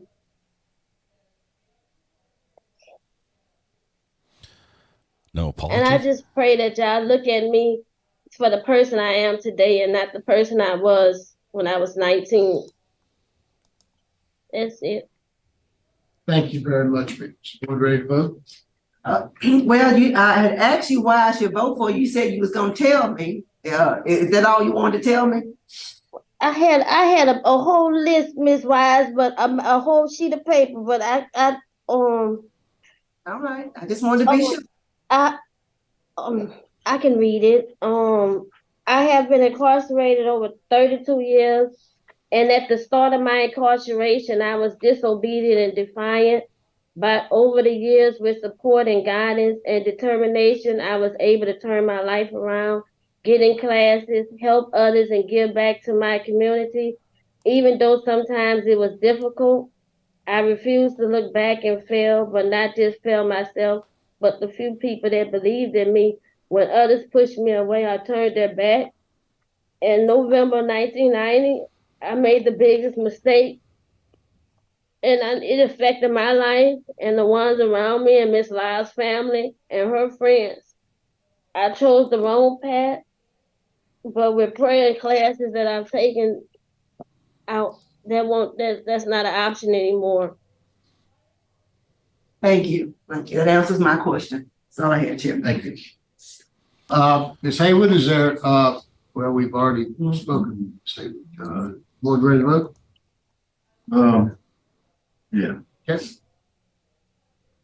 Okay. You know, Ms. Haywood, this is a very trying event for me. I mean, you were 19 years old when it happened.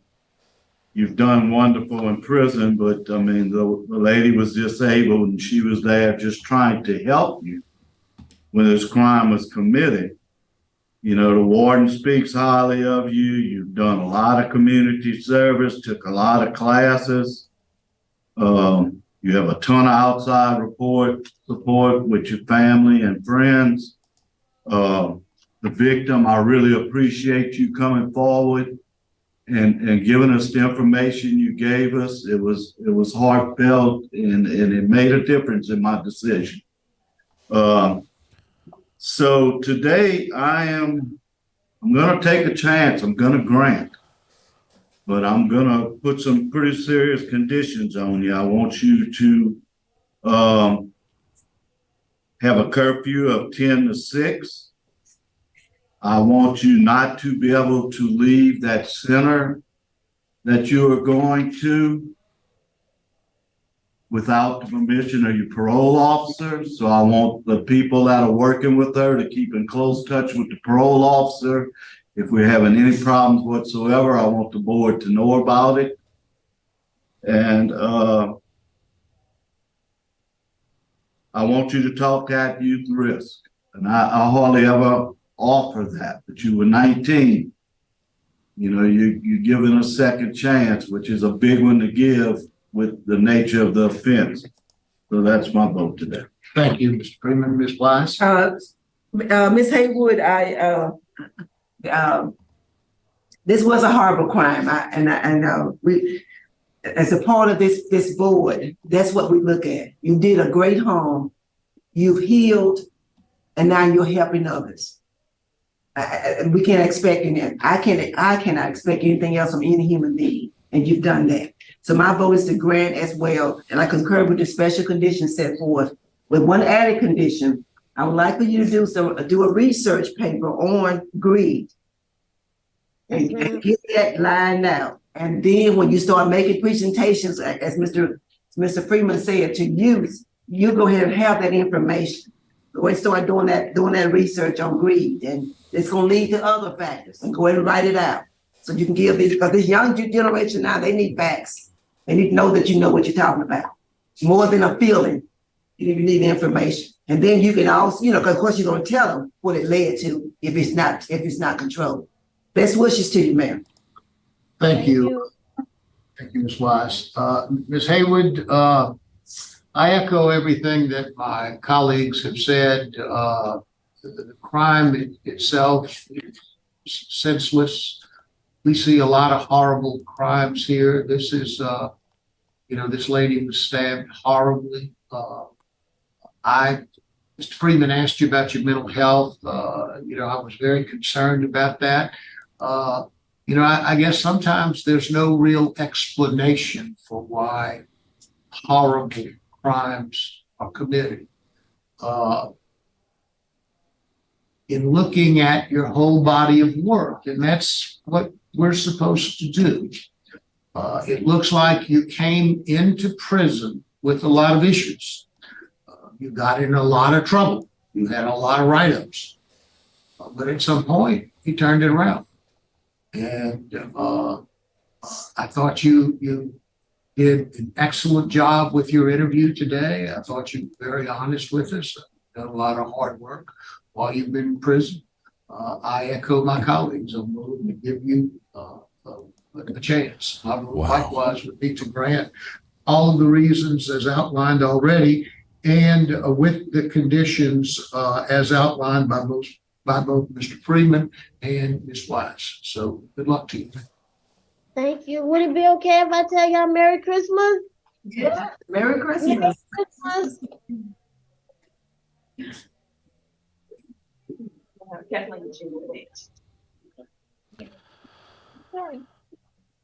Wow.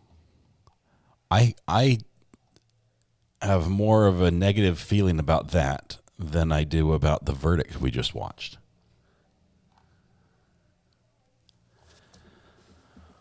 Wow.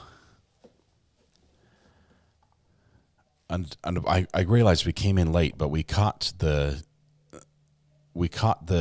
all the words from the victim's family, the Carla, I think was her name, that spoke and granted and basically gave forgiveness. We heard all of that. We heard everything from the state saying there was a lot of family members who would not forgive and never will, but don't even want to be there. And we heard from the inmate herself, who only spoke about herself. I didn't hear anything about her remorse for actions, which I think that's key. That's key in a situation like that, where remorse for actions shows that you've accepted what you did. Okay, that like in your head you've said, I am the one who caused that, and I feel bad about what I did. I made a bad choice because of that. It hurt other people. It caused pain that I cannot fix. And saying sorry does not make it better. but admitting that you were caused it, that it was wrong. Wow. Sometimes they wrote the board and victims. It's possible that was just included in some of the paperwork that the board reviewed. It's. I can't hear. I can't hear. Nobody can hear. Nobody's saying anything. That's why. I don't know. That surprised me. But she got 3 yeses, so she'll be getting out. We didn't watch the beginning questions. I think even if we missed it at the beginning, it should have been an underlying theme throughout all of it. That remorse and desire to do good, to make up for the wrong you've done, I think is key. At least it is for me. Wow. All right. So we have a few people here. Let me turn this off and see what we've got. We've got Telecast M40 Plus in a rocking chair, looks like. Maybe a glider. Cheryl Holland coming to us from shop class. No. Those are just regular glasses. I thought they were shop glasses. Samsung SM has the ceiling fan. Nope, no ceiling fan. Those are just lights. Michael Ray. He's got his son helping him, trying to make sure it's working because he can't hear anything. And Freddie Jennings. So I'm not seeing common names yet, but there are 2 people who just have the identifier from the phone. I'm not sure if these are people in support or opposition to this.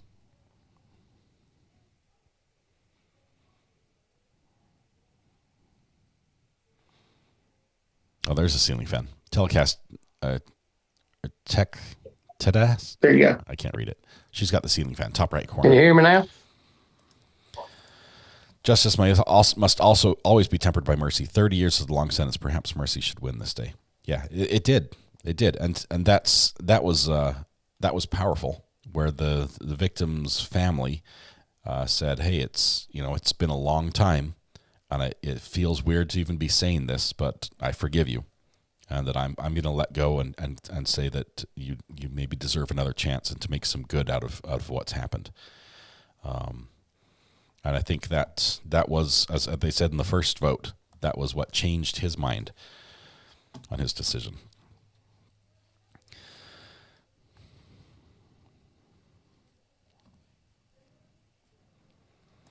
Joined the ceiling fan club at your Airbnb. I did. We have 3 ceiling fans in the Airbnb.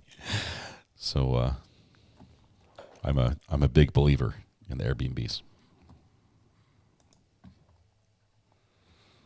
I don't know. She did a long time. The last one, 30 some odd years incarcerated. I'm guessing that that this one also involves a long period of incarceration. Let's see if they pick this up right now or what we're waiting for.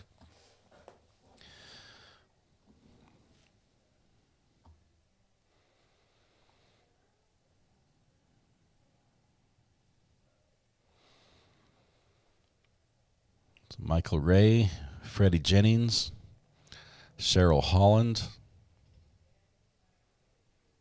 Cheryl might be, is she alive? No, that's a real picture. Yeah, she's moving.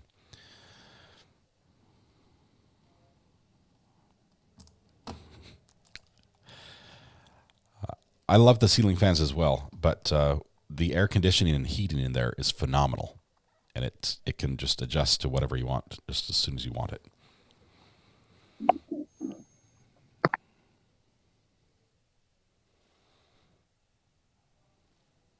The Committee on Parole is called back to order. The time is 9:53.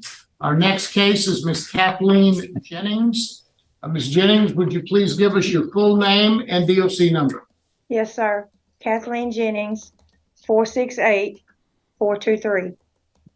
Thank you, Ms. Jennings. Let me explain our procedure to you. First, I'm going to read some information into the record, and we're going to conduct a parole interview with you. Yes, sir. Then we will allow those persons who wish to have input to speak. Currently, here at our headquarters today, speaking on your behalf will be Mr. Freddie Jennings and Ms. Christy Sheraby. Also present is Cheryl Holland, Just, Stephanie King, Sabrina Monica, Carolyn Adams, It's a second-degree Beatrice murder Taylor, charge. Demetra C. Moore, Cheryl Logan, and Rosalind Richards. Speaking in opposition will be Mr. Michael Ray, Mr. Curtis Ray, and Mr. Marvin Ray. Once we conduct that hearing, you'll have an opportunity to say anything you'd like to say to the board, and then we'll vote. Do you understand our process? Yes, sir. This is the matter of Kathleen Jennings, DOC number 468423, date of birth September the 25th of 1959. She's classified as a first felony offender. She has a parole eligibility date of August the 29th of 2023, an adjusted good time date of June the 3rd of 2084, and a full term date of April the 4th of 2100. She was originally sentenced on the charge of second-degree murder to life. That sentence was commuted to 99 years by Governor Edwards on August the 29th of 2023. Is that information fairly accurate, Ms. Jennings? Yes, sir. Ms. Jennings, your case has been assigned to me, so I will begin our interview process. Yes, sir. Ms. Jennings, how old are you today, ma'am? 64. And how long have you been in prison on these charges?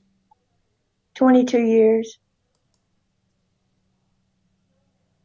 So tell me what was going on with you back when all of this happened in 2001. Tell me about Kathleen Jennings. What was going on in your life at that time? Well, sir, there's a lot I don't remember. I do know that I went there to sell a shotgun.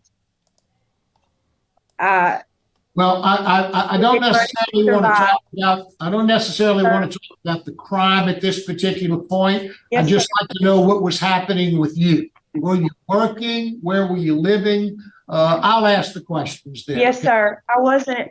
I'm sorry. I wasn't working at the. I'm sorry. I wasn't working at the time.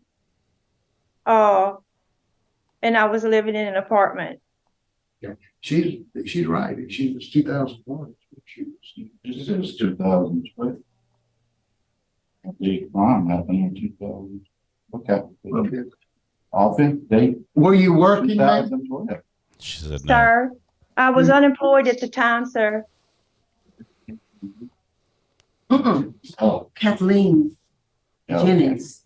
Can they hear me? Yeah. Yes. They're looking at the wrong paperwork. You okay? We're all right. We've just had a few things confused. We're moving directly. Okay. You were unemployed at the time. Where were you living?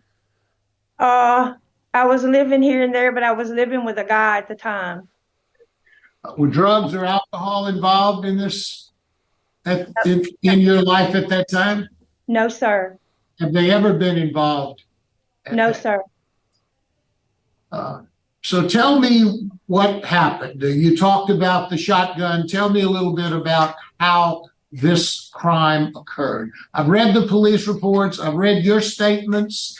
Yes, sir. Read the statements of the witnesses. So tell me as best you can remember what happened.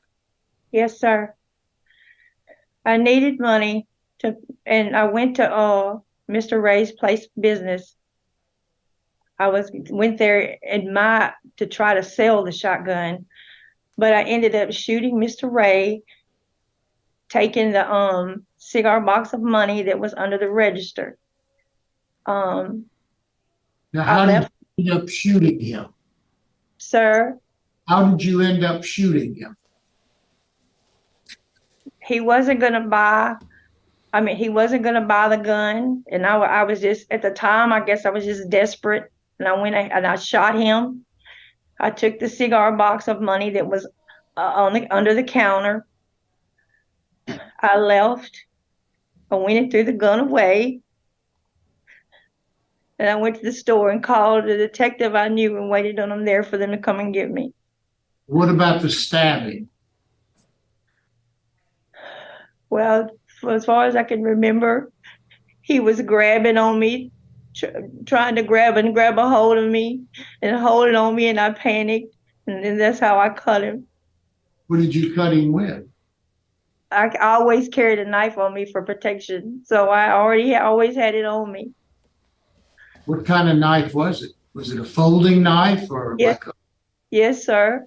so you had to unfold it to stab him? Yes, sir. To get him to let me go. He was holding on to me.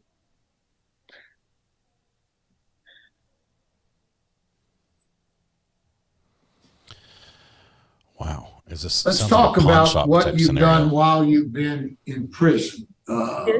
What programs do you think have helped you while you've been in prison? I've done several things since I've been in prison. Do you need me to name them, sir? No, you tell me what things have been important to you. I've got a list of all of the things that you've done. I want you to tell me what things have been the most meaningful to you. What have you gotten out of the programs while you've been there? Yes, sir. The one I think has made the biggest impact on me and helped me is the victim impact, listen and learn. It's taught me to have empathy and compassion for others and not just think about myself. It's taught me that you have to be accountable and be held responsible for the wrongs that you do in life and the wrongs that you do to other people and the decisions and your choices that you make out there. That one and the thinking for a change that I'm in is helping me a whole lot. I see that you've done a lot of faith-based programs. You have done spiritual leadership. You've done Women Don't Quit, Prison Fellowship, Bible telling.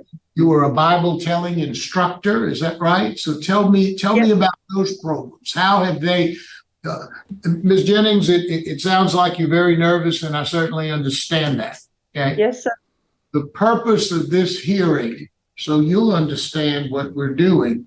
The purpose of this hearing, at least for my purposes, and I feel the same for my colleagues, is we are trying to figure out who you are today, as opposed to the lady who committed this crime, and how that has come about. So it's important for us to know about your process from the time that you've gone to prison, and what changes have you made in your life and in your conscience, and how did those changes come about? So that's kind of what I'm asking the questions for. So I'd like to know, you've talked about one of the programs being important to you. You've taken a lot of faith-based programs. What has that done for you in your outlook on the future as well? Well, sir, when I got arrested, I wasn't at a place where I even had God in my life. I never went to church or anything. So by going through these faith-based things, sir, it's helped me. It's taught me spiritually. It's helped me spiritually, mentally, physically. I now have God in my life. And God has really done a number and showed me that, I have to think about others. I have to have compassion and empathy for people. I can't just go think about myself. It's taught me love for others. And most of all, the value for human life. Now, have you taken any programs during the course of your taking these faith-based programs, or any other programs that you've taken, Thinking for a Change and those kinds of things? Have you come to realize the impact that your crime has had on the family of Mr. Roy? Yes, sir, I have. Nobody should have to experience and go through what I've put his family, his friends, and his loved ones through. Nobody should have to go through that. And I know it's because of my actions and the decisions and the choices that I made that day. Mr. Ray didn't deserve to die that day, and his family didn't deserve what I put them through. Now, did you know Mr. Ray before this?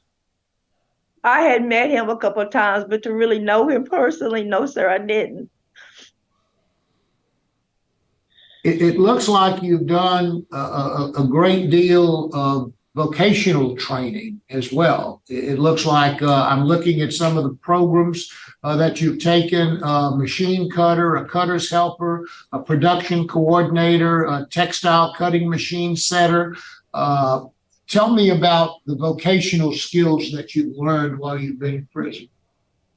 I've learned to, I did run the knife. I worked at in a garment factory there where I used a machine and it was cutting material and clothes and stuff. I've learned to do that. I've also done maintenance for 11 years where they've taught me about plumbing and air conditioning and carpenter and electrical. So I do have some skills in there too, sir. What is your transition plan? Where will you be living if you are granted parole? At the Parole project, sir. And how long do you anticipate being there? Well, as long as I need to be. I know that I'm going to get out and find me a job and keep working the program there at the Parole project. Try to find me. I'd like to finish my degrees because I'm in Ashland University. I'd like to finish my degrees there and then try to find me a place to stay. And where would that be? Would that be in Baton Rouge, or where is it that yes, you? Yes, sir. In Baton Rouge, yes, sir.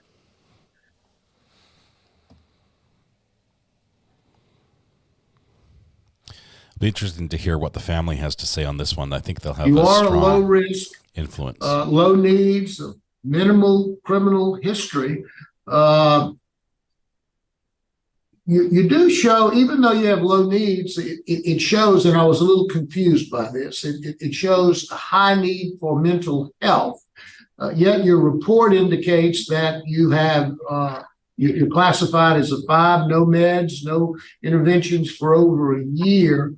Warden, can you tell us anything about their mental health issues, or if there are any mental health issues? No, the paperwork that I show that she's never had any mental health issues since she's been here. I don't know why the conflict on that information, because the report. That's why I was a little confused, because all of the reports suggested that, but under the needs, it did show low needs, but it did show high for mental health. But you show no issues with that at all. Okay. Right. She has a few medical issues that, she'll just need follow-up care, but nothing for mental health. Warden, what else can you tell us about Ms. Jennings? Well, at her time, she's been with us 20 plus years, and she's only had 10 write-ups. The last one was in 2015, which has been about 8 years ago. And as you stated, she is a minimum low risk an offender, and she has helped us over the years, first in the garment plant, then she got her ministry work, and especially after the flood, when the maintenance staff were divided between several facilities, she's really stepped in to keep whatever plumbing issues that come up, get that taken care of. So she has done a lot for her community here with her work and with the ministry stuff. And she does have a good sound reentry plan going with the Parole project. Ms. Jennings, I noted in your file you have 3 children. Your son is speaking here today. What is your relationship with all of your children? I have a very good relationship with them, and I've kept a good relationship with them over the years. So Freddie I would talk be her to son, them right? on a regular basis. Yeah, I do. I have a question. Ms. Wise has a couple of questions. Miss Jennings, now how old were you when you committed this crime? 41. 41. Yes. That's what I was thinking. There's a science about brain development, and we were speaking to someone earlier. They were 19 when they committed their crime, and they, the motivation was greed. But we can put the brain development science that changed the law for juvenile lifers and all, because the science is there to change the law. But you were 41. You were 41 when you committed this offense. And if I read the record right, I mean, you took the money out of the cigar box and went paid your rent and things like that. Yes, ma'am. So you was about to get evicted. It was just yes, ma'am. That stress that was going on then, the way you saw it then, if you can kind of. I was really stressed at that time, but you know what? I know that I can't make any excuses and try to justify what I've done. I can't say that. Yeah, I'm not asking did it. Any excuses. Yes. Listen to my question. Yes, ma'am. If you can put yourself back there for a minute and just try to remember what was it about the stress? You know, what was it? What, you know, that it made sense to you to do that? Can you remember? Yes, ma'am. I can remember some of it. I know that like you had said earlier, you couldn't hardly remember it. That's what. Ma'am. Rent was due and you didn't have any money. That's it? You just had to get your rent paid? Yes, ma'am. I didn't have any money at all, not even for food or for my rent. Okay.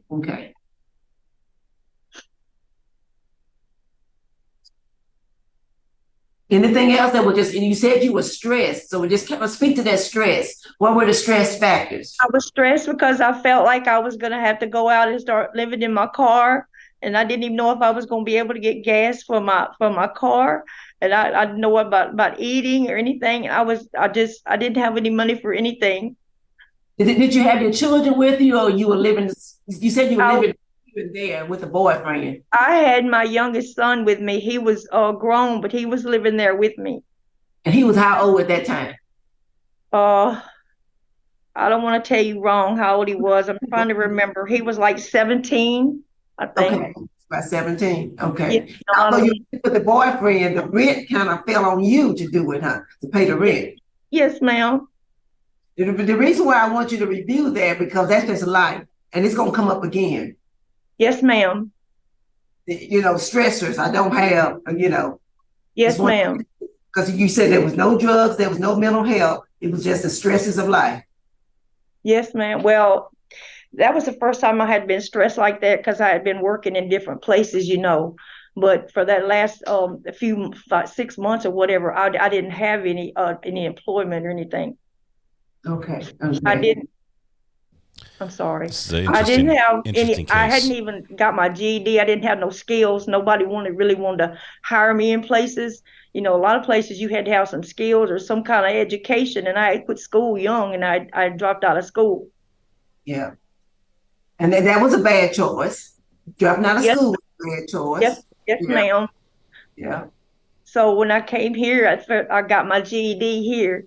Good. And have went on to take business management, business administration, and got my associates then, so I could have the skills and the knowledge and education to get a job out there, and to make the right decisions and right choices from that. Good, because I was fascinated when I read about you doing the plumbing. I said, this lady here wants to learn whatever she can learn. The record speaks to that. That's good. It's kind of a messy job, but yes, ma'am. Yeah, that's what I was saying. I'm so surprised you were doing it. And Warren said you did an excellent job with it. But like you said, you put more tools in your toolbox, more skills in your toolbox to be successful on the outside. And I want to commend you for that. That's really good. Yes, ma'am. Thank you. That's all I had, Jim. Thank you. Mr. Freeman? Ms. Jennings, what was the contraband that you had in 2014? That was when I was living in the room with these other two people, and they did a shake. They found some a pack of cigarettes taped to the back of a stand-up locker. Okay. Well, no drugs. No drugs. No, sir. Okay. Thank you. Yes, sir. Okay. Now we'll hear from your supporters. It wasn't Christy mine. Sheremy. That's what she said. That's what she basically said. I was living with some other folks, and they found something. Good morning. Thank you. Christy Sheremy here with Louisiana Parole Project in support of Ms. Kathleen Jennings. We'd just like the board to know that if granted today, Ms. Kathleen, we are committed to transitional programming, reentry. She will enter our intensive programming for the next few weeks, whenever it granted today. There's no limit on time frame that Ms. Kathleen can be with us. We definitely are committed to long-term transitional housing for her. We have an on-staff social worker who will do a mental health assessment. We are definitely in place to help Ms. Jennings along with all of the skills that she's obtained while incarcerated to help her find employment. I will be the case manager for Ms. Kathleen if granted, and just look forward to working with her. Ms. Kathleen has served a couple decades, and I personally know her and worked with her for many years. And the person that you see is who she strived to become. She worked hard to know that in order to do different, we have to think different. And we have to be a living example. And what she has shown throughout the years of my knowing her is coming in, because I was just a kid myself when I went into prison. So seeing someone of an older generation coming in and being able to make those changes is tremendous and it's commendable. And I just would ask that if granted, we just want to know that the Parole Project stands with us. Thank you very much, Sharon. Now we'll hear from Mr. Freddie Jennings.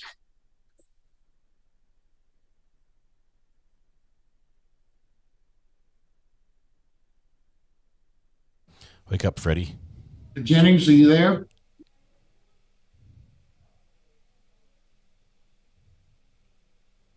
Good morning. Good morning.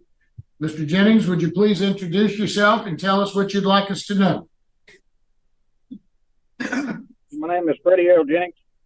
I'm Miss Kathleen's stepson. Miss Kathy has raised me since I was 9 months old. She taught me everything it was to be a man. I've done wrong as well as she has, but not quite as severe. Just wanted to say that if granted parole, she will have my support and my brothers have my sister's support in any endeavor that she has. And she will always have a home with me. And I ask you to grant this parole so we can get our family back. Thank you, sir. Thank you very much, sir. Appreciate your comments. There are two ladies there at the facility. Do either of them wish to speak? I don't have any information on my sheet as to whether or not they wish to speak. I think we have Miss Cheryl Logan and Miss Rosalind Richards. Does either of them wish to speak? Yes, one of them does want to speak. Okay. You want to come up closer? Hi, my name is Rosalind Richard. I once was incarcerated at LCIW. I did 21 years flat. And me and Kathleen has worked together, lived together. She's become my best friend. And I just ask y'all, to give her a little courtesy because she's a whole changed person. She's not, when I first met her, she's not the person that I met when I first met her. So she has learned a lot, and I think she's learned a lesson. Thank you. Thank you very much. Appreciate your comments. Now we'll hear from the opposition, Mr. Michael Ray.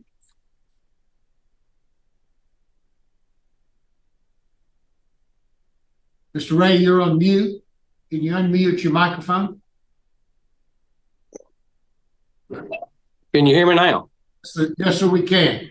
Sir, okay. If you could please introduce yourself and tell us what you'd like us to know. Michael Ray. I'm my brother's youngest brother, and I just don't think this woman ought to get out on parole. My brother cannot get out of that gravesite. I cannot have a reunion with my brother, his kids, his grandkids. He can't be with them because she took that from him. She just said a while ago that she stabbed him, but she stabbed him in the throat, cut his throat, and shot him. That's cold-blooded murder. She brought a gun in there, loaded, to sell? Since when do you bring a gun somewhere that's loaded to sell it? I don't believe none of that. She come here intent to rob him, rob that store, and took my brother's life. I can't get him back. She took that away from me. So why should she be able to go do with her family? Because I can't go do with mine because she took it from me. Thank you very much, Mr. Ray. We appreciate your comments. We'll now hear from Mr. Curtis Ray.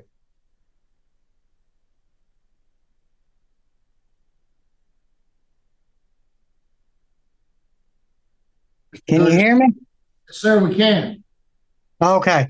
Yes, I'm the brother that's born right up under him. Yeah, she went in there, like my brother said, with shotgun loaded. And from what I hear, I wasn't there for the trial and all that stuff, but she supposedly shot him in the back and then tried to slice his throat to finish the job, from what I understand. Okay, and then during the trial, from the way my mom talked, she was really upset and was crying to me, talking about how she was sitting over there with her lawyer, laughing and joking, and like it's no big deal during the trial. And like my brother said, my brother can't get parole out of that grave. He can't go spend time with his kids or his grandkids or any of his family members like me or my brothers. So why should she have the privilege to get out there and have the privilege to spend time with her kids and grandkids when my brother can't do that? So what gives her the right to do that? It ain't right. I just don't understand how she was originally sentenced to life without the possibility of parole. She got reduced. I don't even understand that, because I was never notified, or I would have objected to that. But yeah, that's just the way I feel.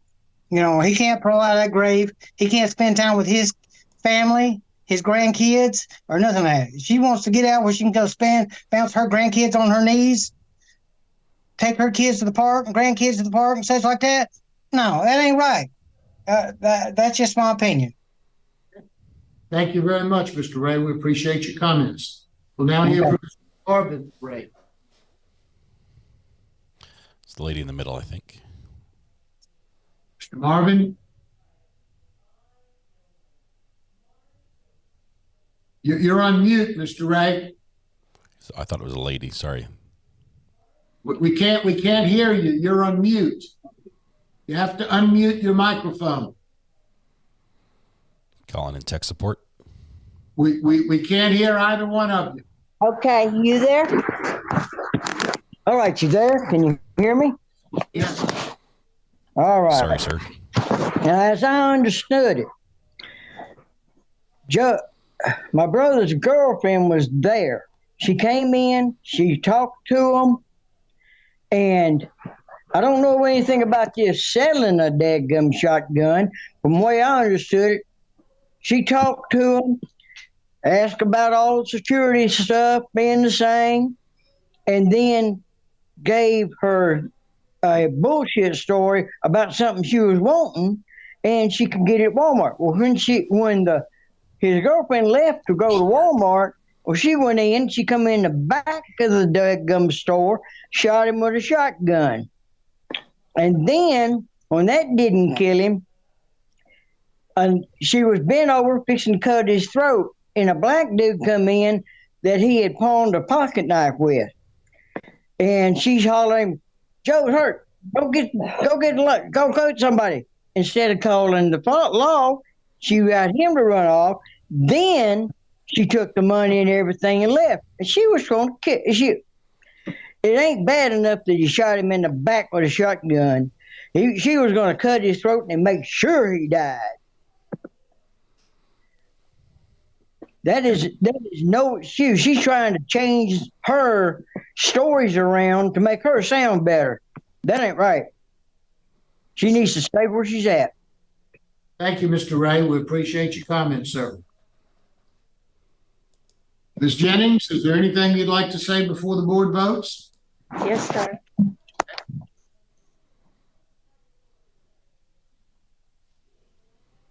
I would like to thank all of you for the opportunity to be here today.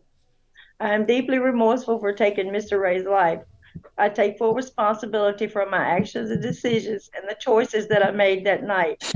For years, I was in denial because I never thought I could be capable of taking another person's life.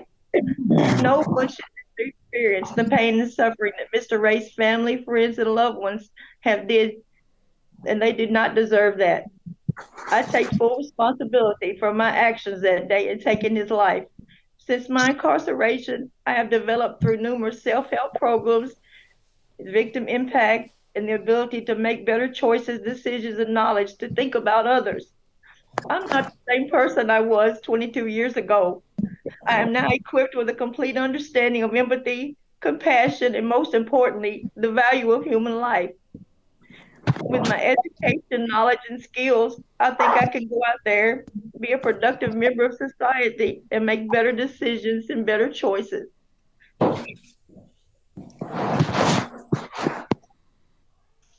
Thank you, ma'am. Yes, sir. Now ready to vote? Okay. Ms. Jennings, first off, I'd like to say thank you for everyone who spoke today, and to the Ray brothers. We have heard what you had to say, and we appreciate the courage it took to come here and tell us what you told us, and we do understand that. Our role is to look at all of the factors. Certainly, the facts of the crime is something that we look at, and this is a horrible crime. Family has suffered tremendously, as we've heard today. That was 22 years ago. Our responsibility is to look at all of those factors, but primarily our responsibility is to look and see who Ms. Jennings is today, and if she has changed in any way, and if those changes are for the good. I have reviewed her record prior to asking her any questions. She has a low risk. She's got a good disciplinary record. She's taken some excellent programs while she's been there.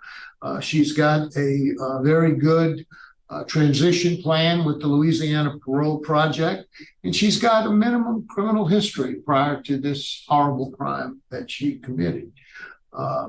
Based upon those factors, taking everything into consideration, my vote would be to grant her parole to the Louisiana Parole Project with the to follow all recommendations of that program, to get a substance abuse evaluation as well as a mental health evaluation. And I know that they do all of those things while they are there.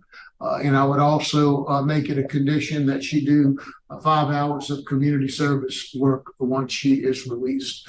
I'm just one of 3 votes, so that's one. 5 hours? Thank you, Chairman. To the Ray family, my sincere condolences to you.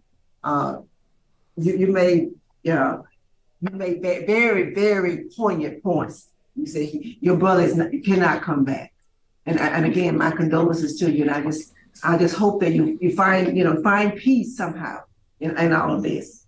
But Miss Jennings, when I was reading last night, you did a great harm.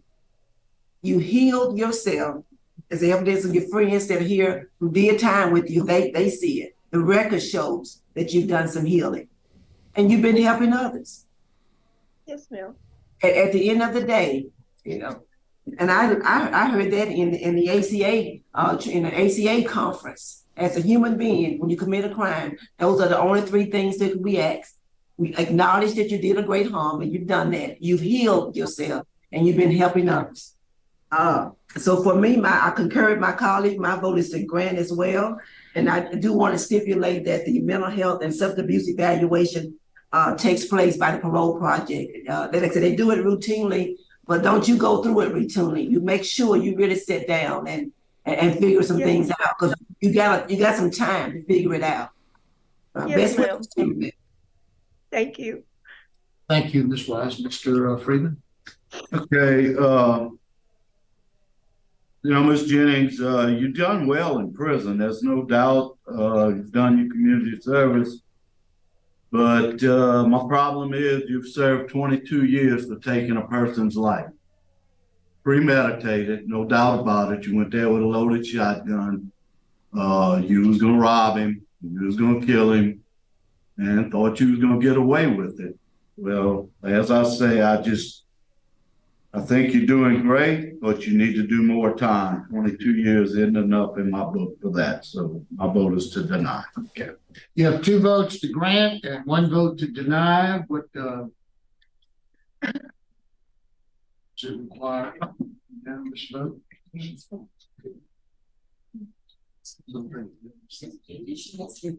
Yes, she's got her GED. She's done pre-release.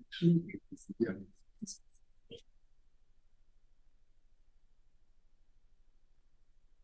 They're not sure if it takes 2 or 3 votes right now. They're trying to figure that out.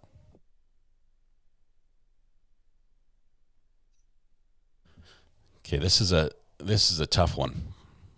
So is she low risk? Yes. Yes, she's a low risk. She found eligible. All right.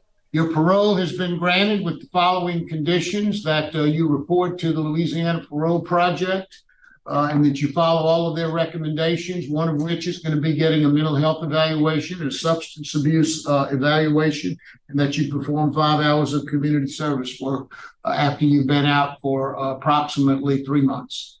Okay? Yes, sir. Luck to you. Yes, sir. Y'all want me sorry. Thank you. Thank you. Okay, the interesting thing about that case is that woman 1 year ago was serving life without parole.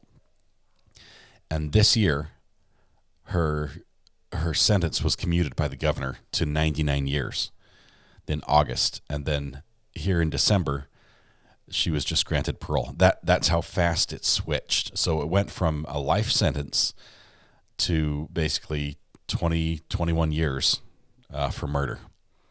It's a big shift, and the family, you can see the family, that the Ray brothers that were on there are just, their heads are spinning. They didn't even realize, they said, I was never notified when her sentence was commuted to 99 years.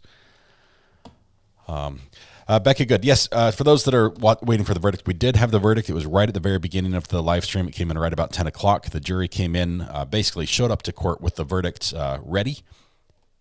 I think they probably had it ready late Friday night and then decided to sleep on it over the weekend. And they all came back and said, feel good about it, and did have that. So if you want to go back and rewind, you can see that. Otherwise, if you wait right here, I'm going to wait for just a second. And I'll tell you that it was unanimous, and it was guilty on all 3 counts. So guilties across the board for Mr. John the Goat. The parole board has an interesting situation they're in. They have a couple factors they have to figure out. They've got overcrowded prisons. They have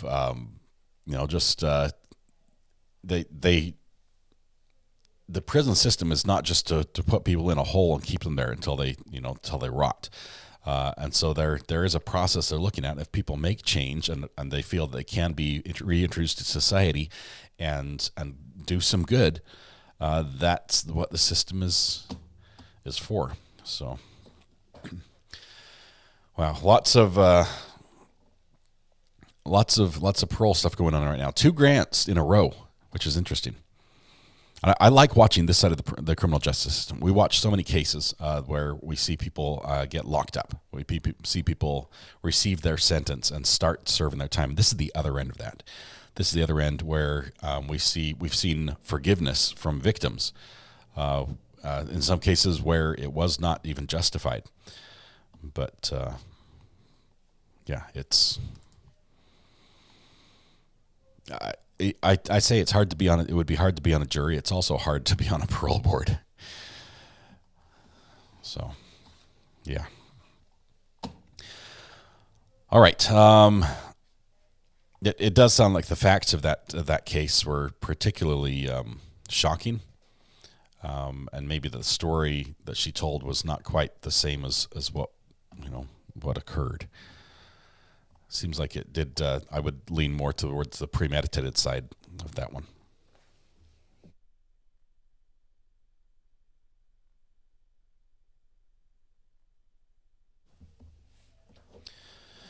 Bad Juju says, I left school when my dad died to work and care for my brother. 16-year-old got GED at 30, associate's 34, was first married with kids, student at Wartburg, are on second master's now. Big difference. That is awesome. I was a non-traditional student myself, but I was definitely not the first one. But married with kids and a student is that's a tough gig. I've done that. That's how I got my degree.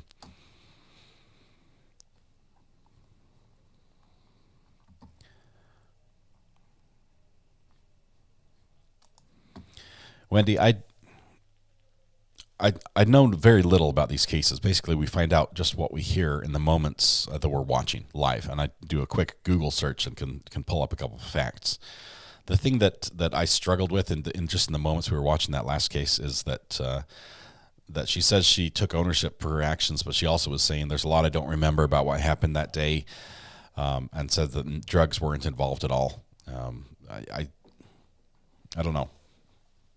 It didn't sound authentic. It seems like there was still part of her that's trying that it doesn't want to remember what she did or take ownership for it.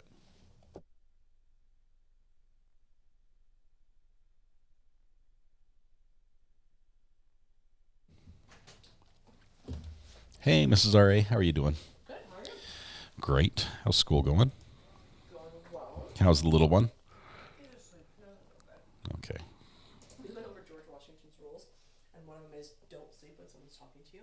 He's like, I think I'm going to have to sleep. My youngest son's not feeling well, and Mrs. R.A. says, we were going over George Washington's rules, and one of George Washington's rules were don't sleep when someone's talking to you. And my youngest son's like, I think I'm going to have to break that rule because I don't feel good and I'm tired.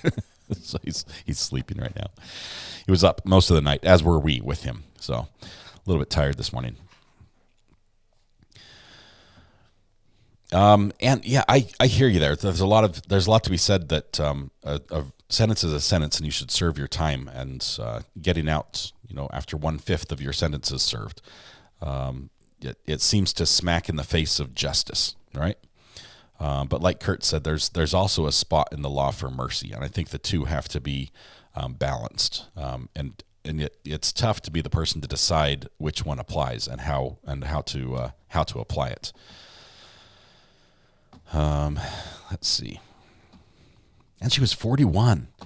She was 41. I mean, I'm just a couple years beyond that. And I like to think that my brain has mostly developed at this point and that I can determine what's right and wrong and can make good choices. Even if I'm in a tough situation, I like to think that I can look at the situation and make a good choice.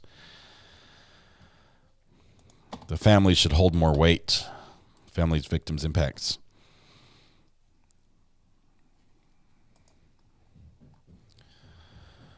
Let's see. Yeah, the stress, that didn't resonate with me at all, Jamie. Talking about stress, we all have stress, and there are people in here in this channel right now, today, who are going through more stress than that lady was going through in her situation. There are people facing just scary medical situations. There are people who have had major family trials that are dealing with just a monstrous stress levels, more than just rent's due and I don't have the money. But yes, I don't buy that I was stressed and so I committed murder as an excuse.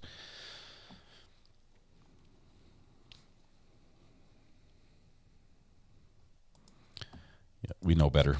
Yep, we do. Let's see. Valkyrie says, Recovery Addict have been in a rabbit hole on the Ezra McCandless case. If she's ever a parole or sentence reduced, man, I'm going to be mad. Valkyrie, you went down a rabbit hole. Some of these cases you can get lost on the internet with. Welcome back. But yeah, that's crazy. I have not followed that case, so I don't even know the facts on that one. Jules, welcome. Good to have you here. Package headed your way, Jules. The Committee on Parole is called back to order. The time is 10:38. Our next case is Miss Brittany Martin. Ms. Martin, would you give us your full name and DOC number, please? Yeah. We had Caitlin Luce. We thought she was next on the list. Do you want us to get Brittany? Caitlin, well, if we could, we've got all of the people here. Oh, you got people there for her. Oh, you've got people for her. So we'll hurry up and get Brittany. Give us just 1 minute. Okay. Okay, so you thought you were ready. We had everyone in position. Shuffle, shuffle, shuffle. And now we're going to have, let's see, Brittany Martin. Let's do a quick search to see if we can find who this is. Let's see, we've got Brittany Martin. If it's the same one, in 2018, Criminal District Court Judge Ben Willard sentenced Brittany Martin to 10-year prison term with 5 years suspended in kettlebell killing of reserve couple. Is that the same one? Nope, that's not the same Brittany Martin. That's a different case because the inmate looks very, very different.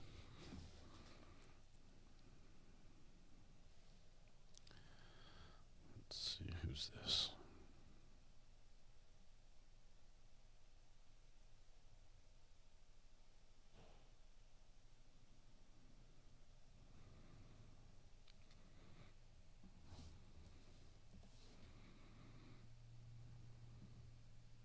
Our next case is Miss Brittany Martin. Miss Martin, if you would please give us your DOC, your full name and DOC number, please. Brittany Martin, 616639. Ms. Martin, let me explain our process to you. First, I'm going to read some information into the record, and then we're going to conduct a parole interview with you. At the appropriate time, we will allow those persons who wish to have input to speak. You have listed 5, or there are listed on your list 5 people who wish to speak. We only allow 3 people to speak. So I need you to decide who it is that you want to speak. I'll tell you who's listed as speakers. Miss Etta Laperouse, who is your grandmother, Mr. Cecil Laperouse, who is your grandfather, Mary Paul, who is your daughter's grandmother, Braylon Handy, who is your daughter, and Demetre Moore, who is I'm sorry, I don't have that relationship. So which of the 5 of them would you wish to speak? Etta Laperouse, Demetre C. Moore, and did you say Delee Red? Cecil Laperouse, Mary Paul, or Braylon Handy? Actually, I have my aunt here sitting here with me that I had thought I listed on there, Delee Red. I'm sorry, her name is what? Delee Red. I'll put her down here. Thank you. D-A-L-E-Y? D-A-L-E-L-I-R. D-A-L-E. And last name is Ray? Lee Red. L-I-R. Okay. And that's your aunt? Yes, sir. And she wishes to speak? Yes, sir. Okay. Well, I've got. So the daughter who's on screen is not going to be speaking, apparently. Once we have the hearing, you'll have an opportunity to say whatever it is you'd like to say before the board, and then the board will vote. You understand our process? Yes, sir. This is the matter of Brittany L. Martin, DOC number 616639, date of birth November the 15th of 1991. She's a first-class felony offender. She has the parole eligibility date of May the 24th of 2024. She has a full term date of August the 23rd of 2026. She is currently serving a 15-year sentence on the charges of forcible rape and extortion. Her sentencing date was September the 30th of 2013. Ms. Martin, does that information sound accurate? Yes, sir. Your case has been assigned to Ms. Pearl Wise. She will begin our interview process. Would you please answer any questions she might have? Good morning, Ms. Brittany. Morning. We might have to bail. Depends on how spicy. A little nervous, but I'm happy to be able to speak today. Good. That describes it well. For the record, how long have you served on this charge? A little over 12 years. Okay. And how old are you today? 32 years old. 32. I want to spend a little time on the charge because it's just a little confusing to me. How did a 12-year-old happen to be in your home? Okay, we're gonna bail on this one. She was friends of my cousin Regine. Okay, we're gonna bail. I'm sorry, guys. it might just get a little too much. All right, there's the underage. Yep. That's live. Louisiana Board of Parole hearings for those that are interested. That's going on right now. That just might be a little much for the channel right now. All right, we have a trial that we're coming up with, and I apologize. I think Brandy has switched to another trial, so we won't be covering the same thing. I should have reached out to Brandy and ran through what she was planning and what I was planning, and I didn't do that. Brandy, I'm sorry if that caused problems on your end. I do apologize. Brandy's channel is amazing. I highly recommend watching it. She's a good one. She's one of the good ones. All right. We bailed. I'm just looking to see if we have anything else we can jump to really quickly. There's a couple courts that are happening. Just Kenneth Cole.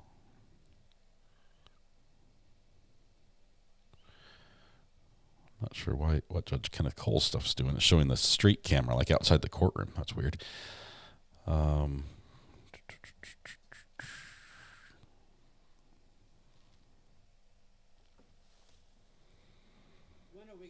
When are we going to break for lunch?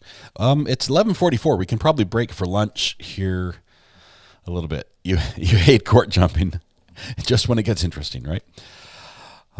Yes, there's a link to Brandy. If you've not been over to Brandy's channel, if you've not subscribed to Brandy's channel, now is the time to do it. Today is the day. Just go over, click this link. You'll get right over to her page. Hit the like button. Hit the subscribe button. It's a great one. She does a great job over there. She does incredible research and able to document and track how things go. It's great. Let's see. I decided to attend my first hearing today. Which one are you going to? Is the Chugi show live? Which one are you headed to? See if we can find Judge Boyd here.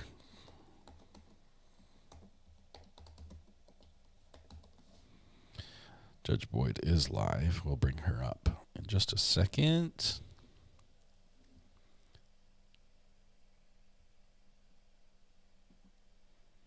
There we go. Okay, let's what a weapon.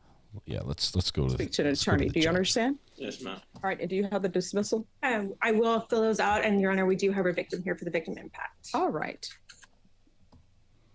So if you'll stand there, are you aware, we're off the record, are you aware what victim impact is? No, ma'am. All right. That's where a complainant in a case or a victim in a case after sentencing basically tells you how they feel about how you've impacted their life with your actions. So I require everyone to treat everyone with respect. So listen what is said and internalize it. You understand? Yes, ma'am. And because of your age and because of this, you probably should not be in any relationship until you take care of yourself and take care of your anger issues. You understand? Yes, ma'am. And before you start dating someone when you're in the military and you're off at boot camp and you're feeling lonely, watch An Officer and a Gentleman with Richard Gere. You understand? Yes. All right. If you'll stand over to the side. Okay. After this, we're going to give you a little update on what's coming up tomorrow with our new case, our new trial, and it's the Hannah Payne trial. Other places to be. Started with a traffic accident, ended with murder. We like these trials that escalate. I usually have people.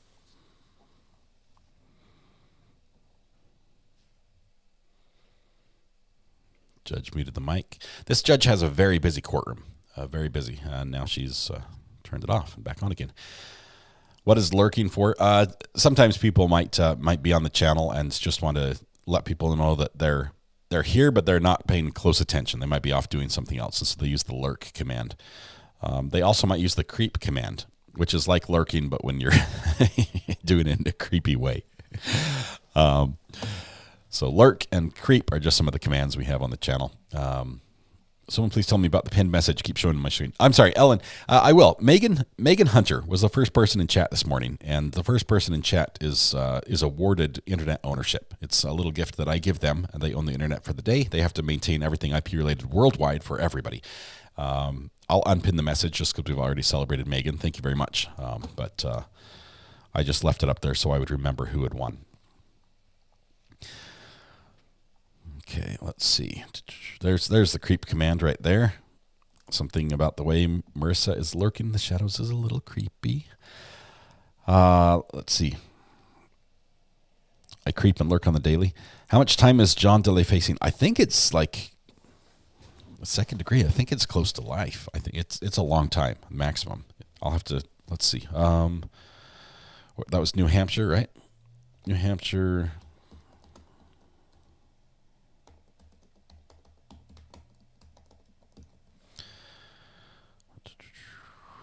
New Hampshire second degree murder.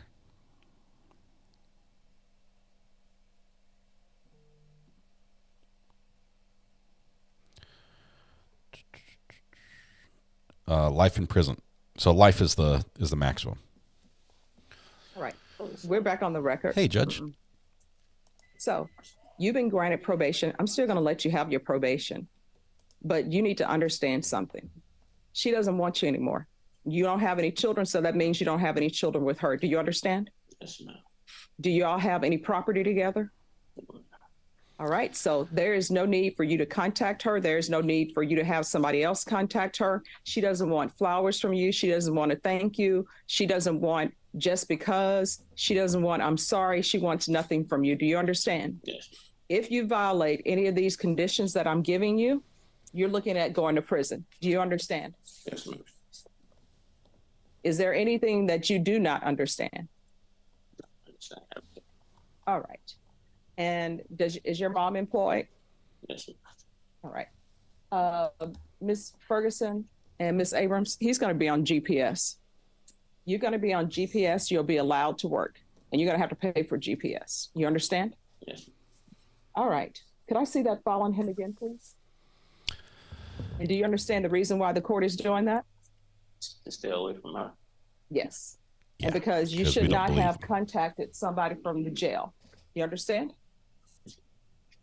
It amazes, we're off the record, it amazes me that people have charges, and then the person they have charges against, they contact them from the jail, asking them to put money on their books or whatever else they're doing, and having other people reach out to them. She doesn't want you reaching out to her. You understand? So we're going to do partial GPS for employment only. The Brown Barn. That's until transfer. Is that going to trial until anytime transfer. soon? Once he's in Nolens, then he's in Nolens. The one we bailed on? And Let me give you the link for that. State, Just if one you'll second. talk to the complaining witness and find out if there's some area where she lives, so that he will not be in that area, because he's telling me he's going to be staying at a hotel. Is that correct? You need to say yes or no. I can't read your mind. All right. So, At the area, yes, yes. Judge. All right. Thank you. Thank you, Judge. Move the excuse. Yes. Thank you. Okay. All right, Ms. Ferguson, on Smith, See if this works we here. need to set that in the new year. They say that that's when they'll have it. Brown Barn, I haven't heard anything about that accident yet, or that case. I'm not sure where it's at. If you search Louisiana Parole Ms. Board, Smith, we're going to bring you back pardon on and parole. January 5th, and Veterans Treatment Court, they'll explain to you what's going on, all right? But everything is still looking on progress, all right? Thank you. There we go. The one we left that we bailed on, that's this channel right here. You can click on that if you want to go back, and you could rewind if you want to see that case. It's a little too spicy for the channel this morning.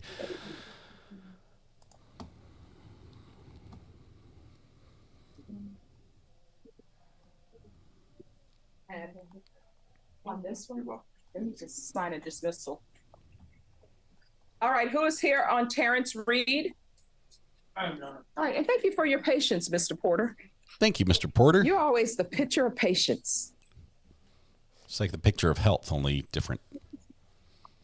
Court is calling 2022 CR 0903, State of Texas versus Terrence Reed. Can I have parties announced for the record for the state? Daniel Escobar for the state of Texas. Defense. Robert Porter for Mr. Reed. And are you Mr. Reed? Yes, ma'am. Counsel, you received all the discovery, and did you review it with your client? I have, yeah. Court will find that the state is in compliance with discovery. Mr. Reed, I'm showing you what's entitled True Bill of Indictment. Did you review that with your attorney? Did you understand it? Counsel, do you waive the reading of the indictment? We do, Your Honor. State, are you proceeding on the indictment as presented? Your Honor, we're proceeding on count 1 and waiving count 2. Any objection? No objection. All right, Mr. Reed, I'm showing you what's entitled Court Admonishments and Defendant's Waivers and Affidavit of Admonitions. Did you review that with your attorney? Did you understand it? Did you sign it in all the appropriate places? Yes, ma'am. All right, did you understand you're charged with the offense of murder? That's a first-degree felony. The range of punishment is anywhere from 5 to 99 years or life and up to a $10,000 fine.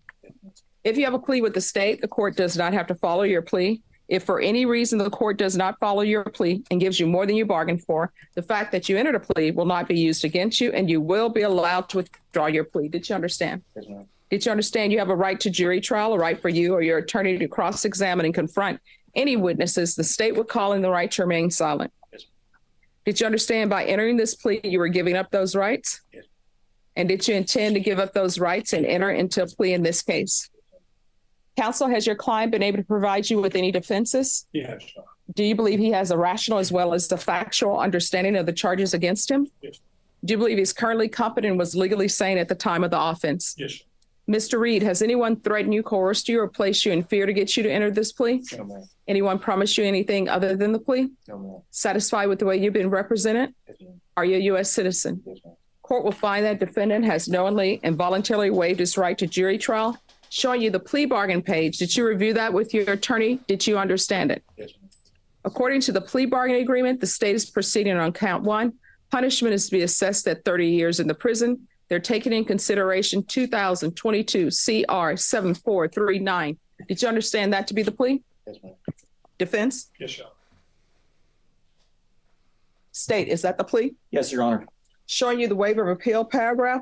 Did you review that paragraph with your attorney? Did you understand it? Did you sign it in both places? Did you understand by signing that you're waiving your right to appeal? The only items that can be appealed are written pretrial motions that have been filed, heard, and ruled upon by the court. Did you understand? Yes, ma'am. Counsel, have there been any such motions? There have been motions heard by the court on that. All right. Then to the offense as charged in count 1, how do you plead? Guilty, not guilty, or no contest? State any evidence. State offer states Exhibit 1 in all attachments. All right, you may be excused to continue to confer. Mr. Reed, I'm showing you what's entitled Waiver and Consent to Stipulation of Testimony and Stipulations. Did you review that document with your attorney? Did you understand it? Did you sign it in all the appropriate places? Again, did you understand you have a right to jury trial, a right for you or your attorney to cross-examine and confront any witnesses the state would call in the right to remain silent? Did you understand that today the state will be presenting evidence in the form of witnesses' statements and police reports, but most importantly, there will be no live testimony? Did you understand? Yes, ma'am. Court will find that defendant has knowingly and voluntarily waived and consented to stipulation of testimony and stipulations. Court will accept into evidence states Exhibits 1 and attachments, and the court will review the same. So while she's reviewing these, the next case we have coming up is a case that involves a traffic accident that escalates to a murder charge. And we've got a witness to the traffic accident that ends up chasing down the at-fault party and allegedly shooting that person and killing them. So that's how it goes. I've heard that there are some difficult undertones to this one, possibly racial undertones to this case, but I don't know the facts of the case. That just might be something that's coming up. But yeah, she says it's in self-defense, and others say not so. So we're going to see there. I believe there's a video. I believe there's law enforcement recordings, 911 recordings that are taken of this and all that. So we're going to follow that. It's in jury selection right now. The jury selection is supposed to begin today at 1 p.m. at Clayton County Courthouse in Georgia. So we'll keep an eye on it. What's the name again? The name is Hannah Payne. Hannah Payne, Payne.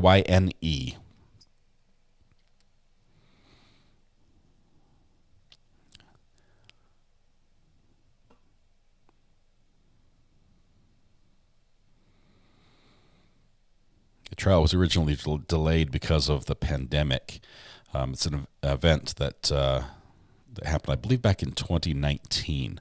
And Hannah was 21 years old at the time. Hannah Payne. Aussie Gardner, you do not lie. Brandy is amazing.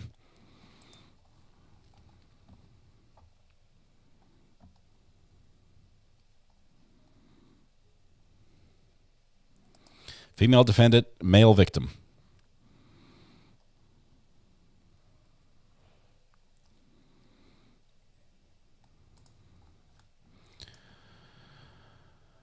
Yes, it should. Hopefully, if they can seat a jury, that's what we're waiting for. We're waiting for them to seat a jury. That's going to start this afternoon. Right, Usually that is not shown, so we won't be following that, but that's the case we anticipate following tomorrow morning. So supplemental is admitted without objection. Thank you, Judge. Thank you.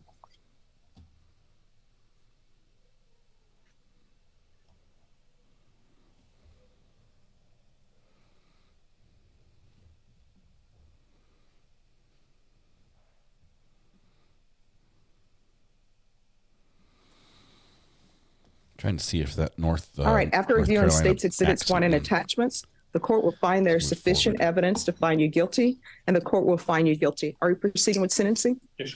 Anything you wish to say on behalf of your client? Your Honor, this is been a long case, Your Honor. Mr. Reed has been extremely helpful with me on his trial, but at the end of the day, he decided to take responsibility and request the court to follow the agreement. Misty Harris. Anything you wish to say, Mr. Reed? We can follow most All trials. right. The court will follow your agreement, find you guilty, sentence you to 30 years in the prison, give you credit for any time served, taking consideration 2022 CR 7439. Is there anything else with regards to sentencing? I'm going to show you what's entitled Trial Court Certification of Defendant's Rights to Appeal. Did you review that with your attorney? Did you understand it? And did you sign it? Yes. Right, because this is a plea bargain agreement, because I followed your plea bargain agreement, and because you waive your right to appeal, you do not have the court's permission to appeal. Do you understand? Because this is a felony conviction, you're not allowed to own or possess any weapons or ammunition. If you have a question over what a weapon or ammunition is, you'll need to speak to an attorney. Do you understand? All right, we can go off the record. Mr. Reed, I realize that 30 years is a long time, but you still can come out of prison alive. You need to make changes in your life. You understand? Yes, ma'am. All right. Good luck to you. All right. Thank you, counsel. Guys, I don't have this file on read. This is Bayer County, Texas. BXAR. I don't think we're frozen. I think we're good. And then after Stokes, Am I frozen? I seem to be moving. There she is. All right. This will just take less than 5 minutes. And Judge, this is the rich. All right. Bear. Thank you. Just bear. I pronounce the yar. There's a letter in there. It deserves some sound, Kurt. It's an X. It should be Bexer, but since you guys won't let me say that, I've got to make it a Y. Bear County. All right. So where are we on this case? It was recalled for trial today. Where are we? Judge, we have received an offer today. Okay. In addition, I've filed a motion for discovery to discover the complainant's pediatrician. And the state has a subpoena it's filed for a pediatrician, but there's no return on it. And so I don't know if that was actual child's pediatrician. So asking the court to grant that motion and for the state to disclose to me who the child's pediatrician is within 14 days of the signing of this order. State, do you have access to that? Yes, Your Honor, we're going to find out, because I do know that Kelly and Ms. Pickle and I looked up, and we did see that an order or a subpoena was issued. We're going to double check. No records were ever returned to us. So we're going to double check with the child's mother to make sure we have the correct name, and then we'll resubpoena those records. The verdict came in earlier this morning. We're now court hopping. All right, so you have no objection to the court signing the motion? No, Your Honor. Okay. All right. Ms. Ferguson, I need a plea deadline date on this case, and it needs to be in January. You can put it mid-January or towards the end of January. January 16th. All right. Your plea deadline date is going to be January 16th. At that time, you need to let the court know whether or not you're accepting the state's offer. Do you understand? Yes, ma'am. All right. Once you sign that, you're excused. Thank you, Judge. You're welcome. All right. And Courtney, then the case with the interpreter, if you all can come up. That's a crazy trial. First of all, it's going to be like a year long. We tried to cover that one day, and in that one day, somebody started playing a adult inappropriate video on the Zoom feed in court that was shown on the screen. And I just about lost my YouTube channel All right. in Is that one day. this criminal trial division or family violence? To that one. All right. Who is the prosecutor on Edgar Aguilar? All right. So my understanding, the immigration issue, that has been solved. And your jury trial date is tomorrow. So are you all ready for trial? If somebody's not ready, you all have to file a motion for continuance. Sure. All right. State you're ready for Everyone's trial. like, Yes, all right. So what will tomorrow? happen, Mr. Aguilar, is we'll bring you back tomorrow for a jury trial. I don't know where you fall on the list. If there's someone who's been in jail longer than you, then of course they will go first. But we'll have you scheduled for tomorrow. You'll be brought over in whatever civilian clothing you have at the jail. If you wish to be attired in something different, it may be a little bit dicey now to get that done. But you'll need to sign a clothing exchange. And if there's some issue with the clothing exchange, just let the court know before business closed today. And we'll see if we can help expedite that as that is needed. We've been in contact with at least one family member about clothes, so we'll try to get that done. All right. So we'll have you guys brought back He has tomorrow. a translator right behind her that's All right, speaking thank into you. a microphone, and then he can hear. Norma on Aguilar, that's recalled for tomorrow. Hey, Jules, just a heads up. When I ship the package to you, it requires a first and a last name, so I put Notorious Jules on it. I hope that doesn't offend you. So on civil law, I went with the Notorious Jules as the first and last name on your hoodie delivery. Hopefully it'll be there. I could be wrong, but I think it's going to be there next Kathy week. Compton, was that case reset? Because I think she had some issues with her family. Okay. Let me. All right. Can you call her? Let me say this about Bexar County. Thank What you. I love about Bexar County in Texas, I'll say it Bexar, just for you, Kurt. So they're Devin completely Strike, open. Anybody can walk you in may with want a to call camera your and start attorney, filming Mr. in the court. LaHood. They don't. Okay. They are open. They're open to filming, more so than any other county in the country that I have found.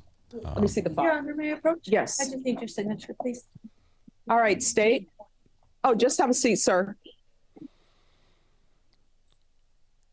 Does she read what she signs or just? Oh, yeah, sign? I can fill it out. It's fine. Oh, she's going to fill it out. So how are you doing today? Oh, I cannot complain. You know, anytime you're currently alive, it's a good day. Amen. Let me see. Mm-hmm. Waking up dead is a bad day, according to the judge. Yeah. That's okay. Oh, and you can always fill out with red. You will be shocked at the different pink colors I see. Judge has some great flowers behind her. She always has nice flowers and also a nice purse. And generally, her taste in purses tends to run on the expensive side. We can't afford to send her a purse, but we did send her flowers and got to see those behind her. That was pretty cool. You too. State on Joshua Patillo. That's going to be recalled for tomorrow. She has a jury trial tomorrow. Aussie Gardner, once again, gifted 5 memberships. Thank you so much. Is there somebody you're trying to get it to? It looks like Blackbird Speaks, Haley's Comet, Danielle Alexander, Taylor Rudisil, and John Common. All gifted memberships. Thank you, Aussie Gardner. And we'll have to talk sometime about how it felt to have your name announced in court in PNW. PNW was here actually this morning. I'm not sure if he's still here, but PNW Transparency was here in the channel this morning. Said hi, popped in. So.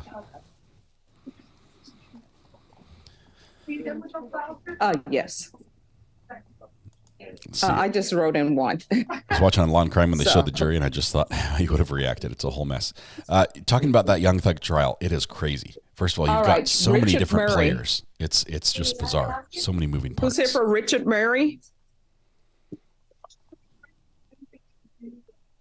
Okay. Richard Murray, come forward. Look, you get one shot here. Richard, now is the moment. All right, where are we on the evaluation? Was that completed? No, Judge. We had an appointment set up. He didn't know how to operate Zoom. So I appeared for him, and the doctor said that he would reschedule it.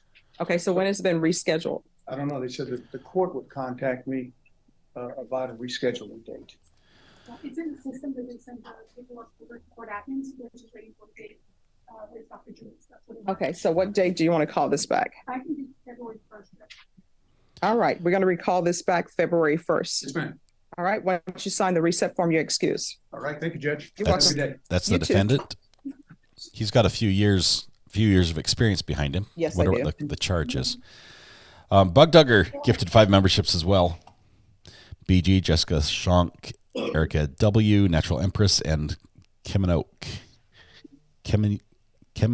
I think that's how we say it. All here. Judge has a jury trial scheduled for tomorrow, but it's with a translator. It might be a little difficult to watch that one. We'll have our own case, hopefully, as long as the jury's seated.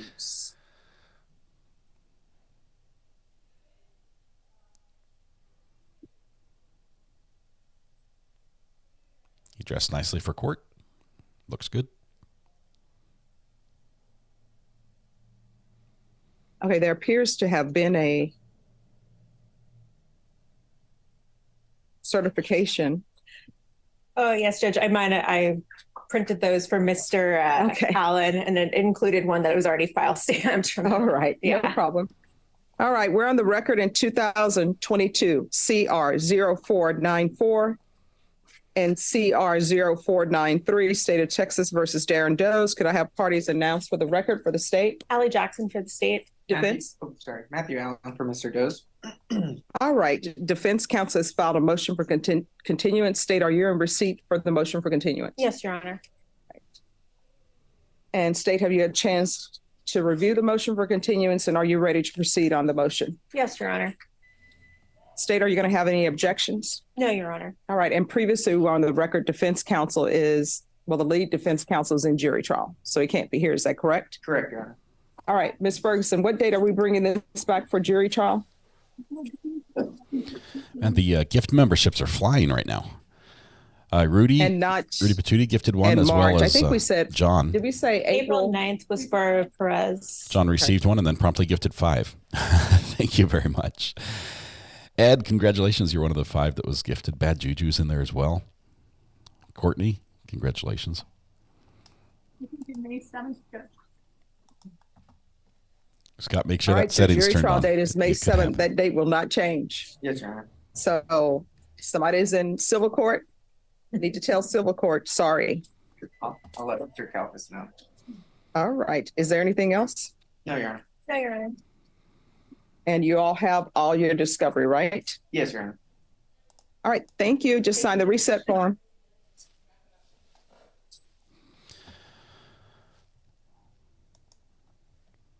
Okay, it was really something. Hope she, yeah, the one we bailed on. We're about to jump back over to court. Let's do that now. This is the one that they brought in and then rescheduled for the one that we bailed on. So the one we bailed on, charges were a little bit outside of what we wanted to cover this early in the morning. This is the new case. These are the people that were there before. That it's about to start here in just a couple of minutes. So we're back in the Louisiana Board of Pardons and Parole. And Gretchen's here out on the farm. Looks like, is she on the golf course? Is that a golf cart she's sitting in?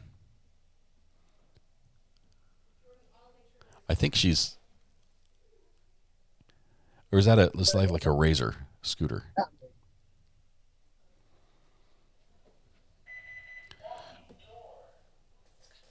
It's a golf course. She's out on the golf course. She's like, hey, sorry, I've got to check in. Hey, Mrs. R.A. All right, Gatorade? Yes, I've got this. Panda Express? That's not on No, okay. I tried. It was worth a shot. You know, sometimes your tea time comes up and it just conflicts with the Board of Pardons. Wow, that was a tough one this morning. But hopefully everyone else can just play through and not be affected by the delay.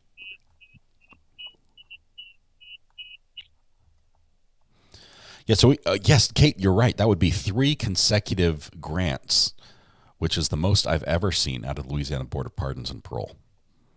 That is pretty impressive. 3 in a row. Let's see if we can do a four-fer. What's it called? The quad?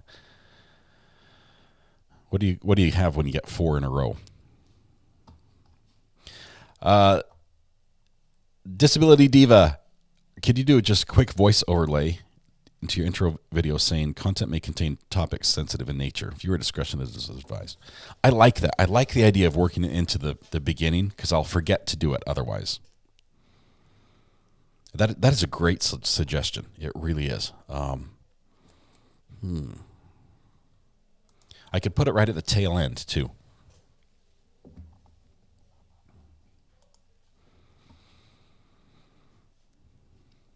Okay. Apparently, it's her turn up at the tee, so she's going to golf and then be back.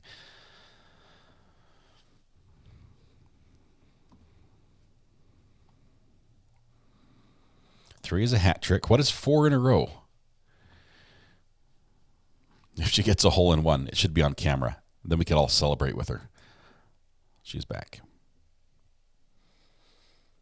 Maybe she's not golfing. Maybe she's serving the drinks on the course. Have you ever seen the where they like drive around? It's like in casinos where the waitress comes around and serves you drinks while you're gambling. I don't gamble, but I've seen it happen. Maybe she just put something in her mouth.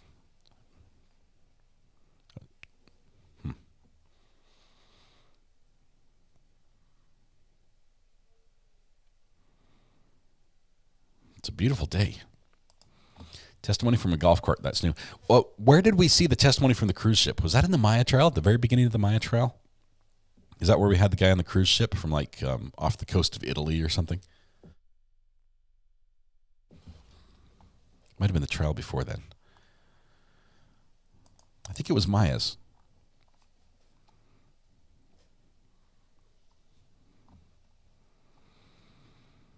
If that was my lawyer, I'd be fuming. Yes, Rita Patootie, but at least you know where the lawyer's fees are going.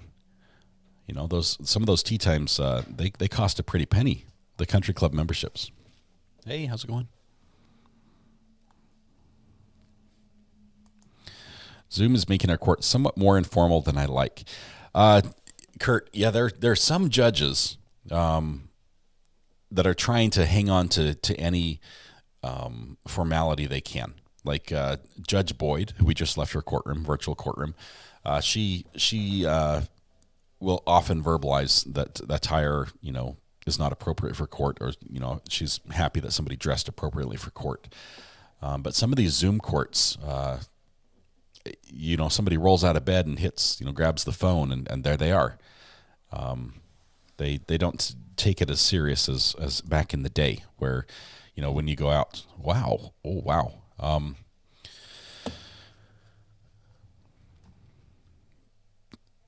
Yeah, attire for court is interesting. Decorum. John, thank you very much for gifting the 5 memberships, by the way. If I did not thank you before, I thank you now. We have Gretchen Henson. I'm dying to figure out what she's doing here, because she wants to be out on the golf course, and it's a beautiful, beautiful little course she's on, apparently. If I become judge, I doubt I will allow Zoom get here in court. Everyone has been doing that for 1,000 years.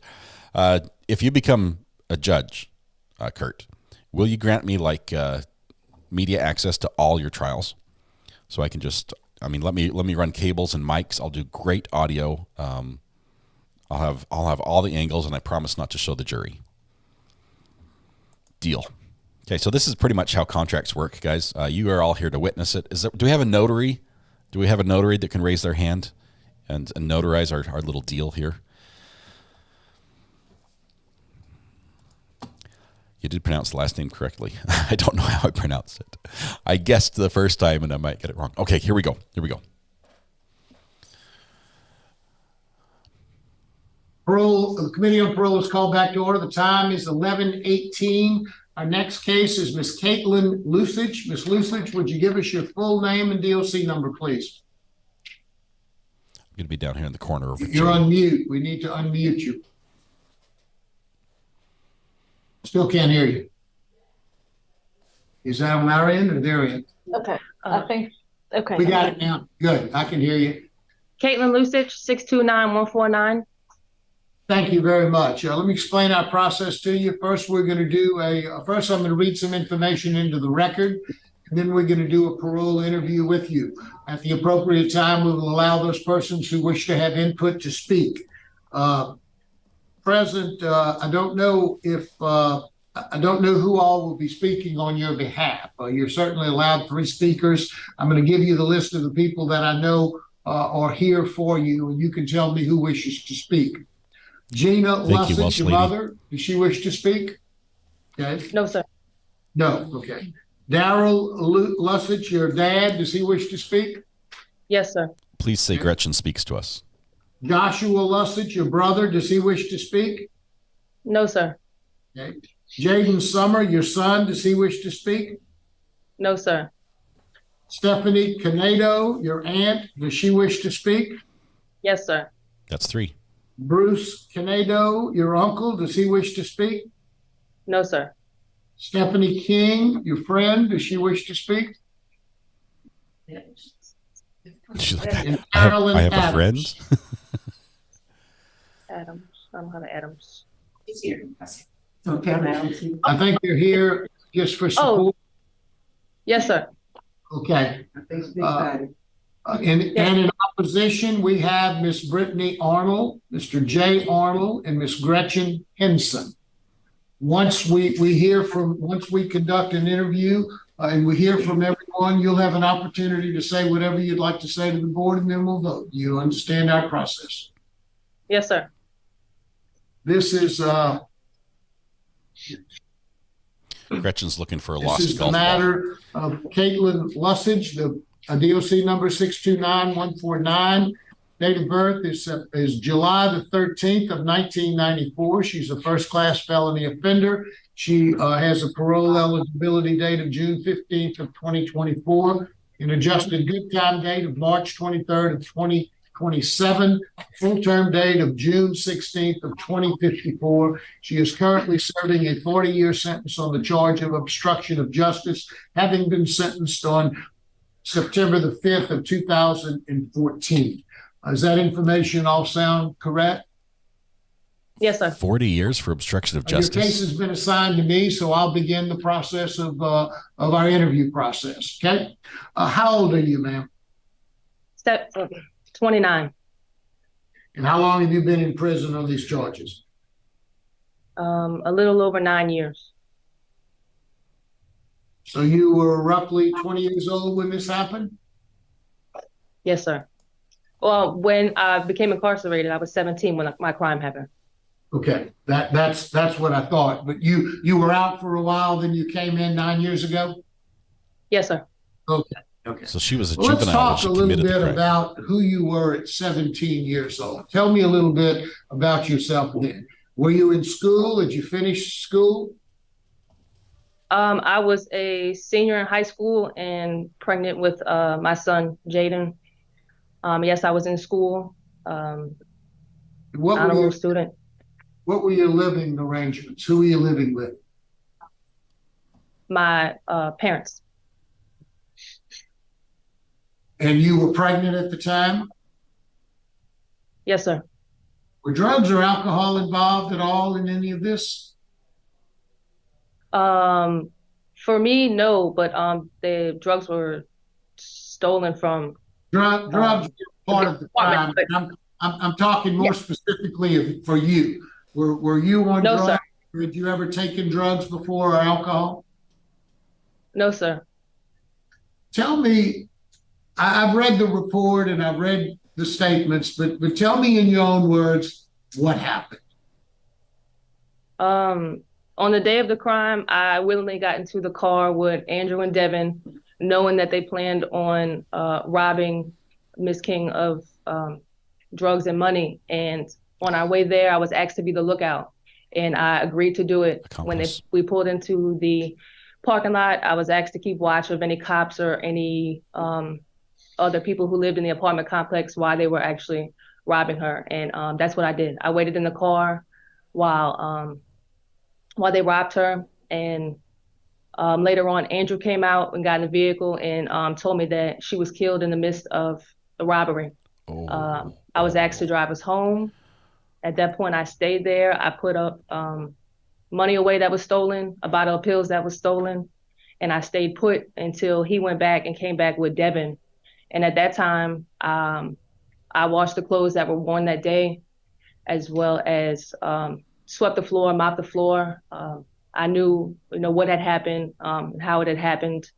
A few days later, the cops came and picked up Andrew. When they picked Andrew up, I took the bottle of pills and flushed them down the toilet and continued to get rid of evidence of the crime, trying to save myself.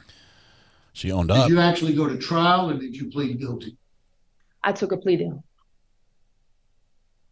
And so tell me what you've done while you've been in prison. You've been in prison now for 9 years.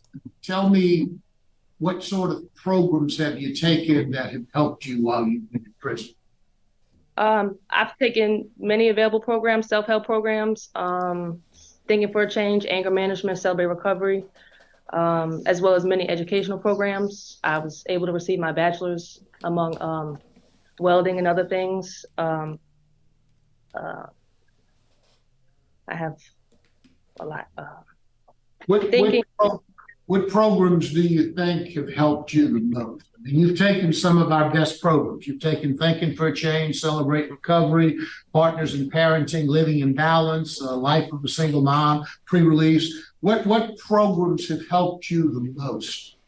I would say the biggest two are Thinking for a Change and MRT, but especially Thinking for a Change because obviously that's what I need to do more of. But I learned that I learned how to look at a situation in multiple perspectives, not just my own, how it's going to impact me, what decision I make, the consequences from it, the impacts of it, the effects on not just me but everybody involved in the situation. And I feel like that was the most beneficial class that I've taken. As well as MRT. MRT helped show me why I made some of the choices that I made as a 17-year-old, young, naive, and impressionable. And it has reiterated that not to change or do away with what I believe in and what my morals are for anybody in any circumstance. She took a plea deal, which means she probably testified against the other two. Tell me about your son, Ayden. What's your relationship with him now? We are very close. I speak to him almost every day. They come to visit. He comes to the children programs. We're very close. Where has he been living? Who has he been living with? My parents. Gretchen has something to say. She's going to get, I think she's going to have some words to say. Gretchen is on the golf course and she has a golf cart, but she's stepped away from it, preferring to have this backdrop. Tell me about the vocational work that you've done. I see that you've gotten construction site safety. You've gone to Ashland University. You've got welding. What are your vocational plans? What do you hope to do when you get out? What kind of work do you want to do? I would really like to expound on welding. I have a passion for it and a love for it, and I'm pretty good at it. So I would like to try to get into that field upon my release at some point. And what would be your transition plan? Will you be a welder for a golf you're going course? to be living with your mother and father in Slidell? Is that correct? Has that changed at all? No, sir. That's correct. And what about work? Where will you be working? I have a part-time job available to me at Southeast Dental Laboratory, where I'll be working part-time. My parents have offered me my transportation to and from work. I'll either be doing warehouse work or delivery upon reinstating my license, doing some delivery work for them. But I will have that as soon as, if given the chance at release. She has a plan. Let's talk a little bit about your disciplinary arrest. record. You've had 2 write-ups the whole time you've been there? Yes, sir. Your last write-up, I think, was in 2018. What was that about? That was a sex offense. It was a 21C. You have a low risk. You have low needs, but you've got there's a question of mental health needs there. Are you taking any sort of medication? Are you being treated for any sort of issues while you've been in prison? I suffer with anxiety and depression. I've been on the same medication since before I started my incarceration, and I continue to take it every day, and it helps me. It's beneficial to me, and if possible, when released, I will continue to take it. But I've also found that Catholic Charities has a mental support group located in St. Tammany, so I plan on reaching out them for help in a mental support group for my anxiety and depression on my transition. Now, during the course of your programming and the courses that you've taken, have you given any thought to what your role in that case, how that has affected the victims in this case, the family of the victim in this case? Yes, yes, sir. I am fully responsible for not just knowing about it, but not choosing to stop it or say it was wrong. And I selfishly hid evidence instead of, I could have maybe helped or changed the scenario some, but I didn't. I chose to be a coward and save myself. I've learned that not only did I affect the victim personally, but her family and her friends. And not just that, but it's even broader that the apartment complex, the people who own it, they've suffered as well, financially or, publicly. I've ruined a lot of people's lives. Your 2 co-defendants, Andrew Sumner and Devin Baham, did they go to trial or did they plead guilty? Were you involved in that trial at all or their plea at all? Andrew took a plea deal. I helped encourage him to take the plea deal. Devin went to trial and I spoke against him at trial. You actually testified at the trial against him. That's good Yes, for her. sir. That looks really good. They both are in prison now, both on manslaughter charges. Is that right? Still in prison? Yes, sir. You may or may not know that. I'm telling you that. So, she's saying all the right words. Gordon, what can you tell us about this, Lucy? She currently has a minimum 1 status and she's a low risk score. She was 17 I guess she was closer to 20, but she was still really young when she got to us. She's only had those 2 write-ups in 8 years that she's been with us. She has taken a lot of classes. We currently use her doing outer perimeter work. So, she's a more trusted offender. She also volunteers and goes to the headquarters office on the weekends for cleanup details, waxing, mopping the floors and stuff after everybody's left. She has been in a lot of classes. She's been very active. The institutional record is good. She has about 540 CTRP credits. So she's done what she needed to do once she's been here. And on top of that, stayed out of trouble for the most part. Thank you, Warden. Appreciate the comments. Except for that Ms. 21C. I asked the question, and I'm going to ask it again. So, because sometimes, even though we might be lawyers, we don't always ask questions. Sometimes we talk before we listen. I did ask you about drugs, and you did indicate that at the time of your pregnancy and everything, there were no drugs. Did you ever use drugs in the past? No, sir. I did not. So drugs or alcohol was never an issue with you. I mean, I know you've taken a lot of our very good substance abuse programs, Celebrate Recovery, Living in Balance, and they teach you all sorts of things, but many of them are aimed at substance abuse, but you didn't have a substance abuse issue. No, I did not. But I did, however, learn that when I took those programs, such as Celebrate Recovery and substance abuse as well, I struggled with my own addiction through codependency. And that's something that I've learned to look out for the triggers for that. And I've learned, which is partial reason for why I made some of the mistakes that I did make and the choices that I made. But I've had a lot of growth in that area. And that is something that I will battle with, but that I'm very conscious about. Very good insight. Good. Thank you. Now we'll hear from. I have a question. Okay. Ms. Wise has a question. Good morning. Good morning. I do just want to state for the record, because it's kind of unusual, the judge, we reached out to the law enforcement community to get their opinion about early release, and the judge that we heard back from is unopposed to your early release, and I wanted to state that for the record. But there is some law enforcement opposition. There's an indication that you got 13 years of education. Tell me about that, your education. Since being here, I was able to be part of the Ashland program through Ashland University, and I was able to receive my bachelor's degree in communication with a double minor. I had some transfer credits from Delgado when I was out on bond that were able to help me succeed in getting my bachelor's. Gretchen so I has put a lot of work concerns. into to my education since I've been here. Well, congratulations. Thank I don't became a BA because I heard when you was talking to Mr. Marabella, you said that you were a high school student when this happened and you were an honor student. Yes, ma'am. The honor students just don't end up here. No, ma'am. I actually was able to receive, I'm part of the National Honor Society as well through Ashland. Right. Congratulations. That's all I had, Chairman. Thank you.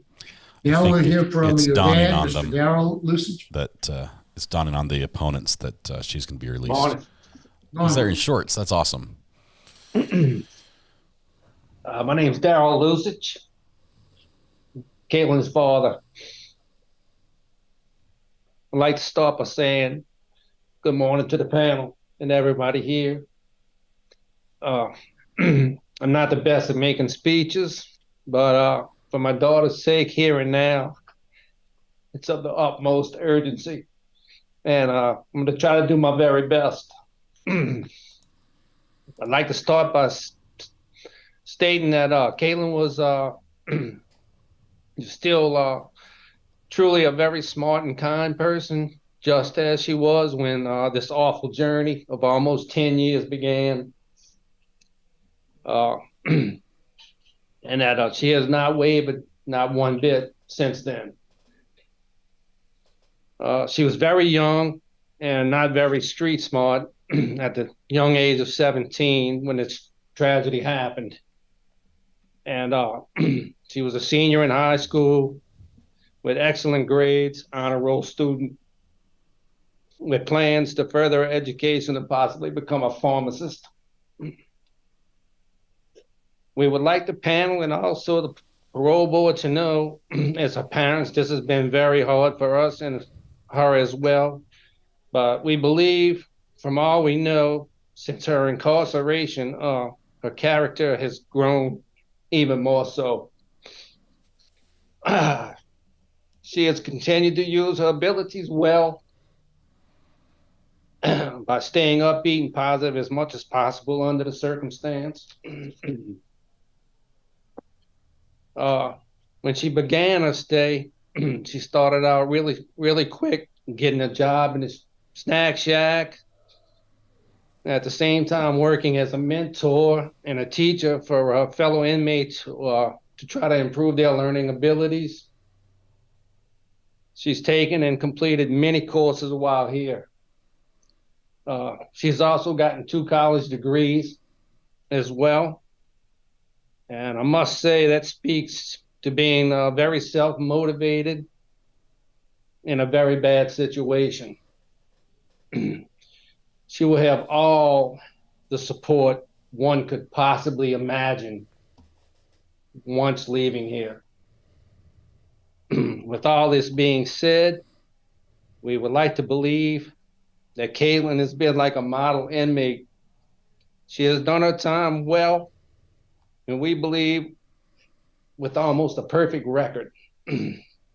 She has told us on many occasions of how sorry and remorseful she is for everything that has occurred, and how sorry she is for the victim as well as their family. In closing, we believe that if the panel and the parole board could have it in their hearts to grant Caitlin parole at this time, she can and will be an asset to the community and everyone in it.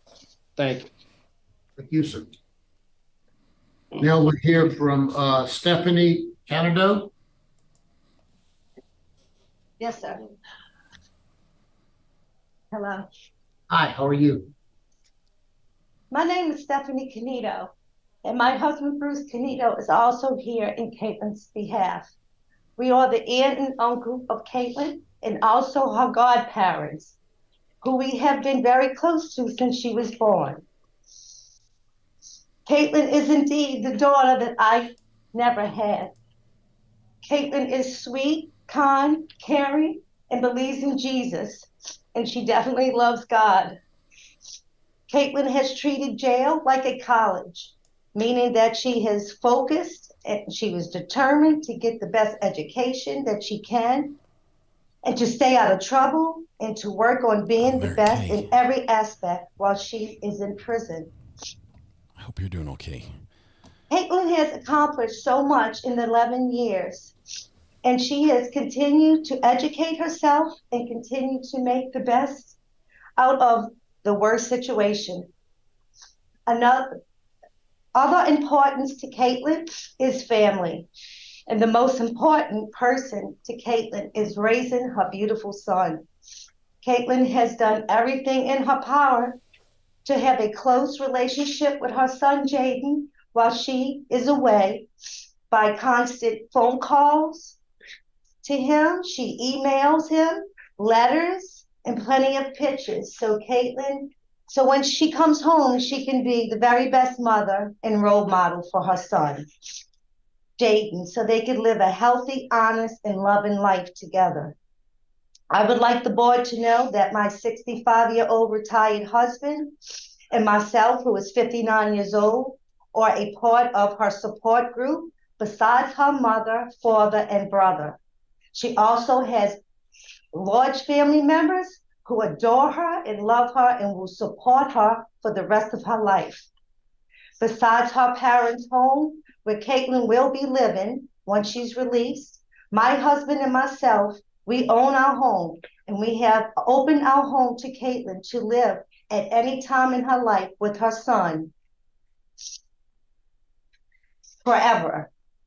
We also have discussed and plan on being in every aspect of her life, including making sure we are involved in Caitlin's parole, making sure that she has love, support, and stay positive, and to always make sure that she has family to lean on in time of need, because we realize how hard she has been working on herself while she is in prison.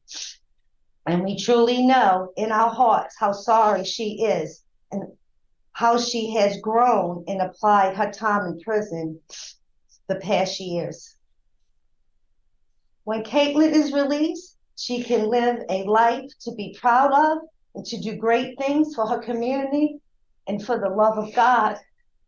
And I beg you all, please consider this young girl for parole. And I promise you that I will be there for the rest of my life to support her in every way that I can. I thank you very much for your time. Thank you very much, ma'am. Now we'll hear from the opposition, Miss Brittany Arnold. Can you hear us? Yes. Hello. Thank you for letting me speak today on behalf of my sister, Ashley. I understand Caitlin is up for parole and could potentially walk free today. I know she's a mother and wants to be reunited with her son. However, my sister, Ashley, was at a point in her life where she was recently engaged and ready to start her own family. She had always dreamed of being a mother. And because of the crime that was committed and the role Caitlin played in my sister's brutal attack,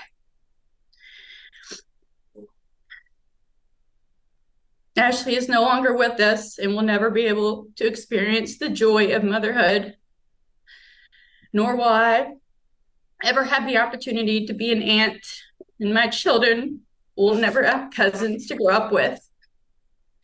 You have no idea how much you have impacted our lives. She was only 32 years old and had so much life to live. Our family will never be the same without Ashley. And for that reason, I ask that Caitlin does not get granted parole today. Thank you very much, Ms. Sonny. We appreciate your comments. Mr. Jay Arnold. Thank you.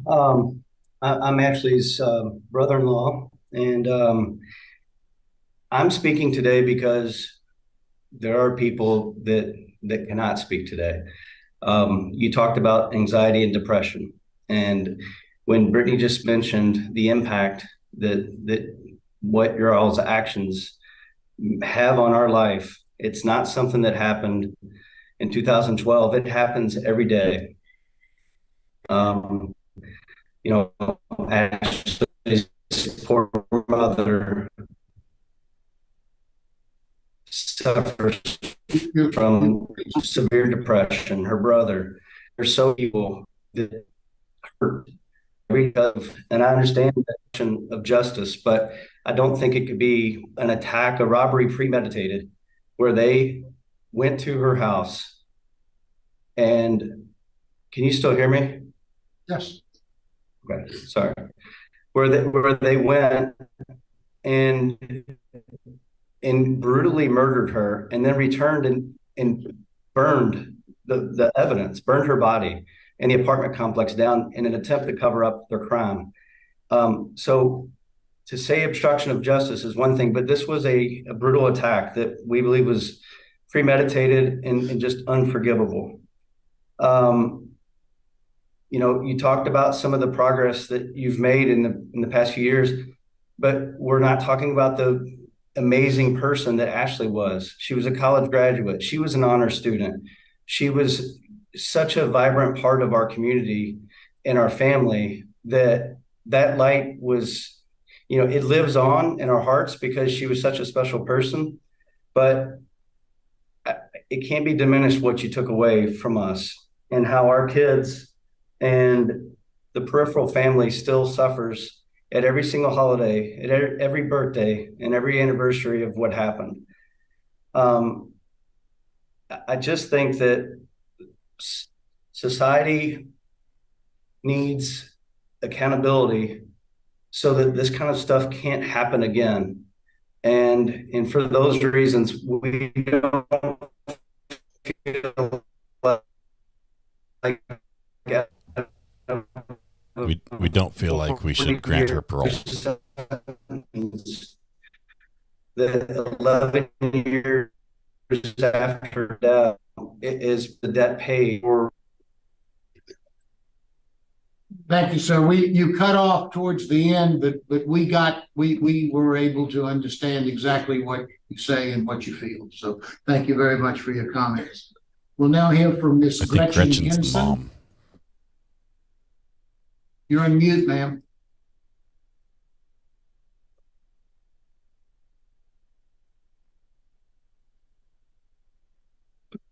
Still can't hear you. Can you hear me now? Ma'am, we can. Yes? Yes. Okay, great. Thank you guys for letting me speak today. I didn't really have anything like prepared to talk about this because nobody really prepares you for this. It's a daily thing that you deal with. And I have firsthand watched this family. Let me go back. I'm a very good friend of Ashley's. I was a very good friend of Ashley's, and I was older than Ashley, and I always wanted to protect Ashley. And so this goes really close to my heart. With that said, she was taken at 32, and my daughter's 34 now. And I just watched through my daughter the years that remind me of what Ashley could have had. And again, we all know that was taken. And today I feel like we're sitting here celebrating and Caitlin's accomplishes accomplishments. And it's hard, because while we're celebrating that, I can't help but go back to the day that this happened and the decisions that were made and that 3 people were involved. And you, I don't know, I guess as a girl, as a woman that was pregnant, that was in school, as you're saying today, and you had all this. Simpson, you need to direct your speech to us, not to anyone else. Okay, sorry. I just feel like we're looking at giving someone parole after 9 years, and she was given a 40-year sentence. And I think that is not enough time in my book. And I feel for the whole family, I can say that is not enough punishment at this point for what we deal with on a daily basis. Every day it's the little things. We all talk about the big things and the big reminders and the celebrations, but it's a daily thing. It's a daily struggle for us. And I don't feel that 9 years is gonna really us any satisfaction in this whole thing. It still needs, she still needs to serve more time. And I hope that you guys can see how we are feeling on our end on that. Thank you very much, Ms. Henson. We appreciate your comments. Ms. Lusage, is there anything you'd like to say before the panel votes? Yes, sir. I wrote it down. I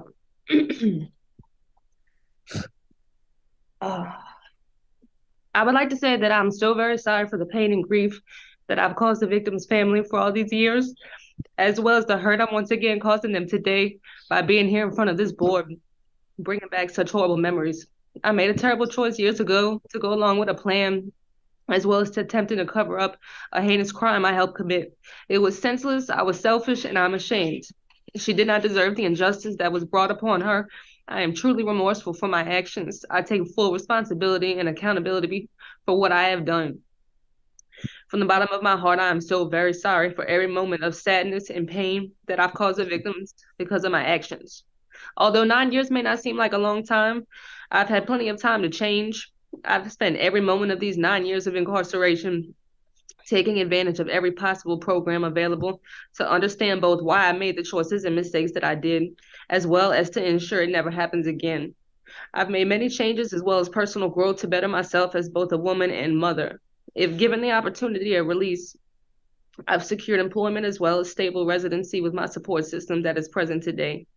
I will also take full advantage of outside support during my transition into society.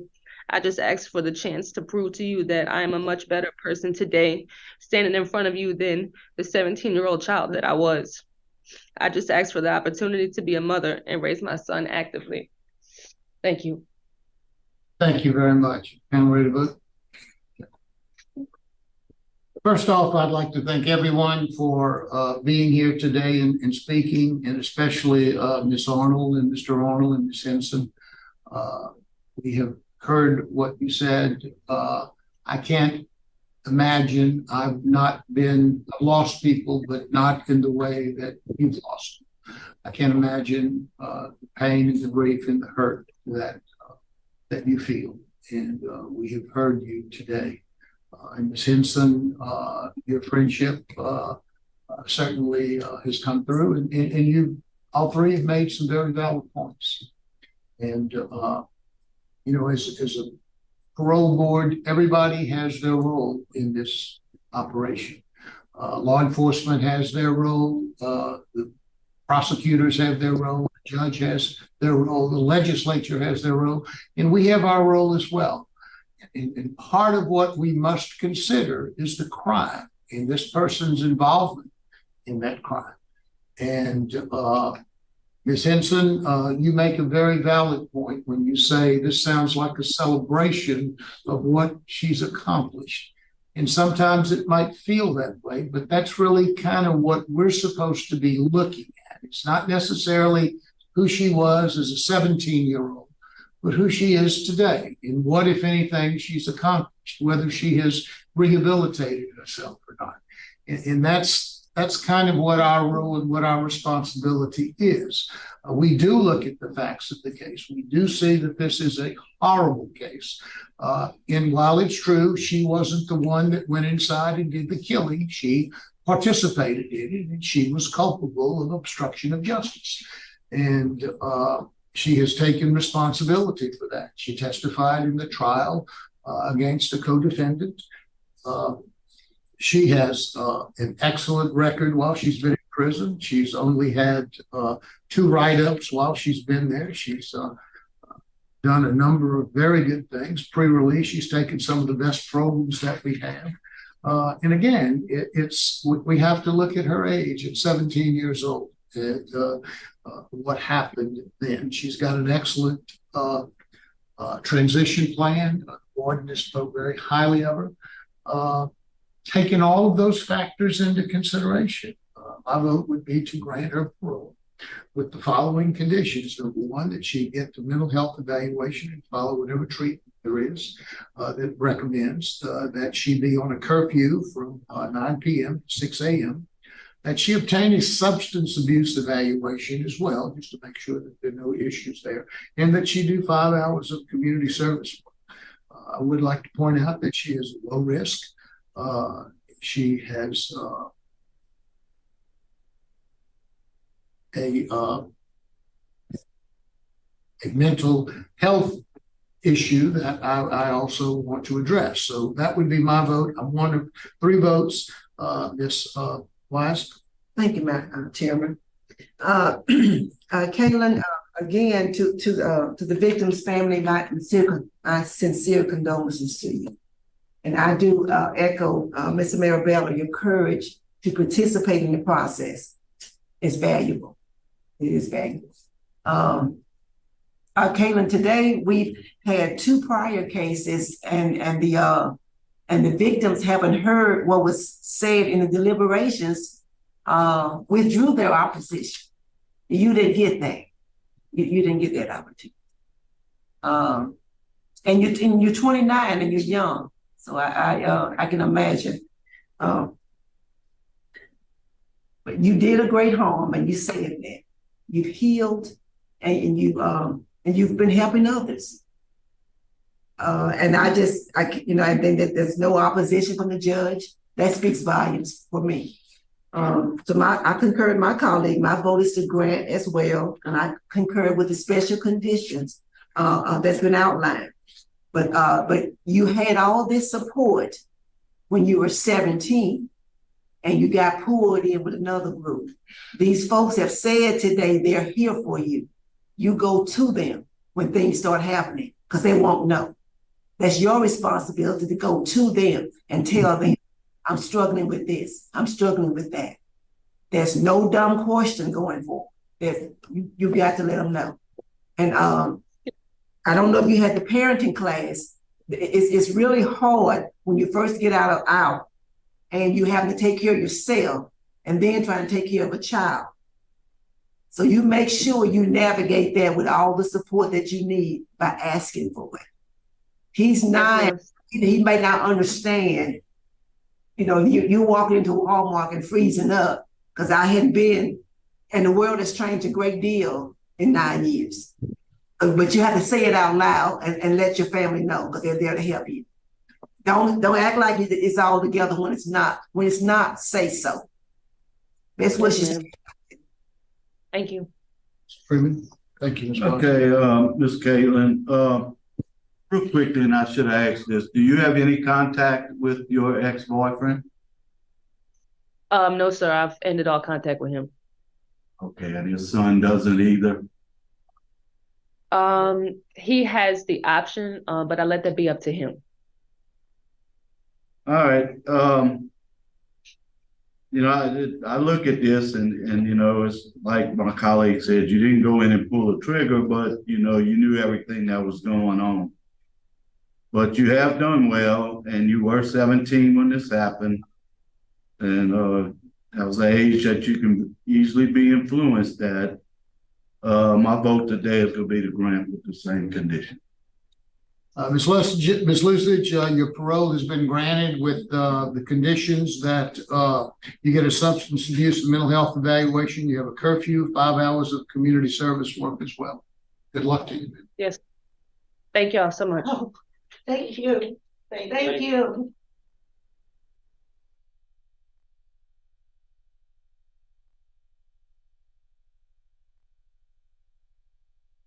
Wow. 4 for 4.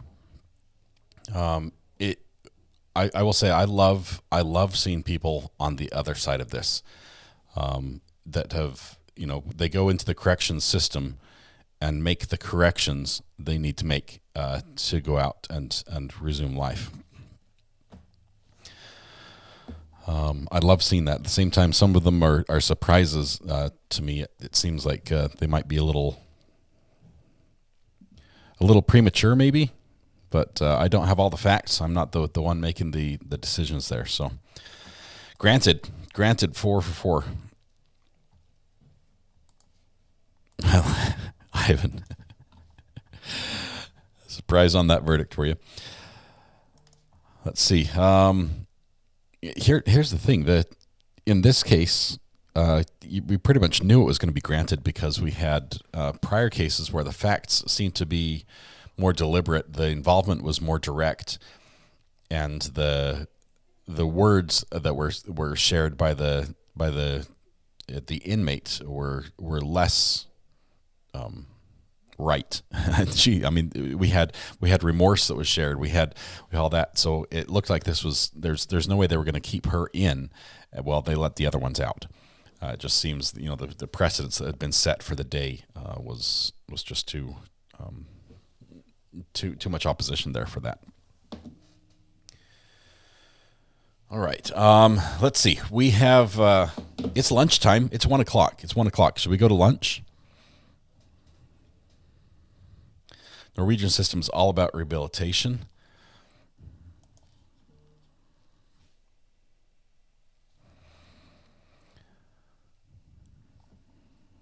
Yes, I'm hungry, says Feature. What time is lunch? Somebody has to do the lunch command, and then we can go to lunch. That's a big fan. That is one big fan right there. When are we going to break for lunch? There we go. I think Lee, no mandates fed. You were the first one with it. Congratulations. All right, we're going to break for lunch right now. But we don't have anything this afternoon because our trials and verdict watch, for those that are interested in where we're going next, the trial we're looking at is Miss Hannah. Miss Hannah. Clayton County, Georgia. Hannah Payne. This is a traffic accident that Hannah Payne was a witness to. The driver that crashed into the semi-truck may have been having a medical condition, like a diabetic fueled medical condition, where blood sugar was off, so behavior was a little different. It can sometimes look like somebody is under the influence of drugs. But that was the situation that we believe was going on. So everyone pulls over, they wait for the police, but while they're waiting, the driver decides to drive off. Hannah determines that she's going to follow him, and while following him, makes a call to 911 and says, "Hey, I'm following this guy," and they tell her, "Stop, don't take this into your own hands." She doesn't, and instead it appears that she drove her vehicle in a manner to cut off and stop the progress of the fleeing truck, the other driver. And then once she had done that, she then confronted the driver, and it became physical. And during that physical altercation, Hannah Payne's firearm was produced, and a shot was fired. I believe while her hand was inside the car, and the driver of the other vehicle was struck and ended up passing away. So crazy situation. Once again, there are probably a million points along this fact pattern that people could have made different decisions, and it ended very, very differently. But this is where it went, and now she's charged. This happened back in 2019. She was 21 years old. It's been delayed because of the pandemic and everything else, but this is going to be happening in the Clayton County Courthouse. They're in jury selection right now. This very moment is when it started, I believe, or maybe in an hour, one of the two. Depends on the time zone they're in. So assuming they're able to seat a jury rapidly this afternoon, which we hope they will, then we're going to go on to the court case. So unless that starts this afternoon, we're going to wait and begin that tomorrow. Druid IRL, welcome to the gallery. Good to have you here. Welcome, welcome. So it's going to be an interesting case, and I apologize to Brandy. I announced that I was going to cover this. She was also covering this one, so she jumped and switched to another one. I'm sorry, Brandy. I should have worked out with you a little bit in advance, let you know where I was headed instead of doing this to you. So my apologies there for Brandy. If you can pass that along to her as well, I will as well. Anything else we need to talk about before we break for lunch? Looking through here. How old's the defendant? In this one, she was 21. That was in 2019. So now she's a couple of years older. So now she's 25, I believe.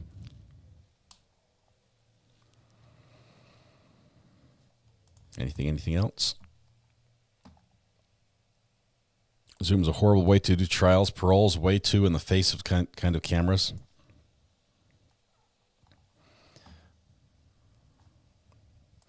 Any news when the BK trial will start? I would be surprised, Ivy, if that starts next year. That would be very soon. Usually a murder trial like that, a big murder trial where they've waived right to speedy trial, which he did right at the last minute, you're looking at minimum about 3 years out.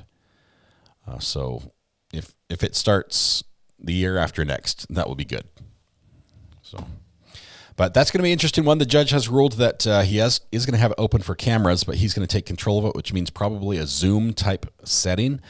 And we'll be doing the filings that we need to for that so that we can make sure that we can have access to that as much as possible, assuming that he does grant access. And we'll go from there. What are we watching this afternoon, please? It's either going to be court hopping or possibly this trial. If they seat the jury right away, they might start with opening statements today. So we're going to keep our eyes out for that. But other than that, we're just starting a new case because we just had the verdict this morning. So not back till tomorrow. It depends, Robin, if they seat a jury right away and decide to begin with opening statements. We've seen that happen before. So it's just a matter of how fast they can seat the jury. Curious what bot you use for commands. I use Lumia Stream.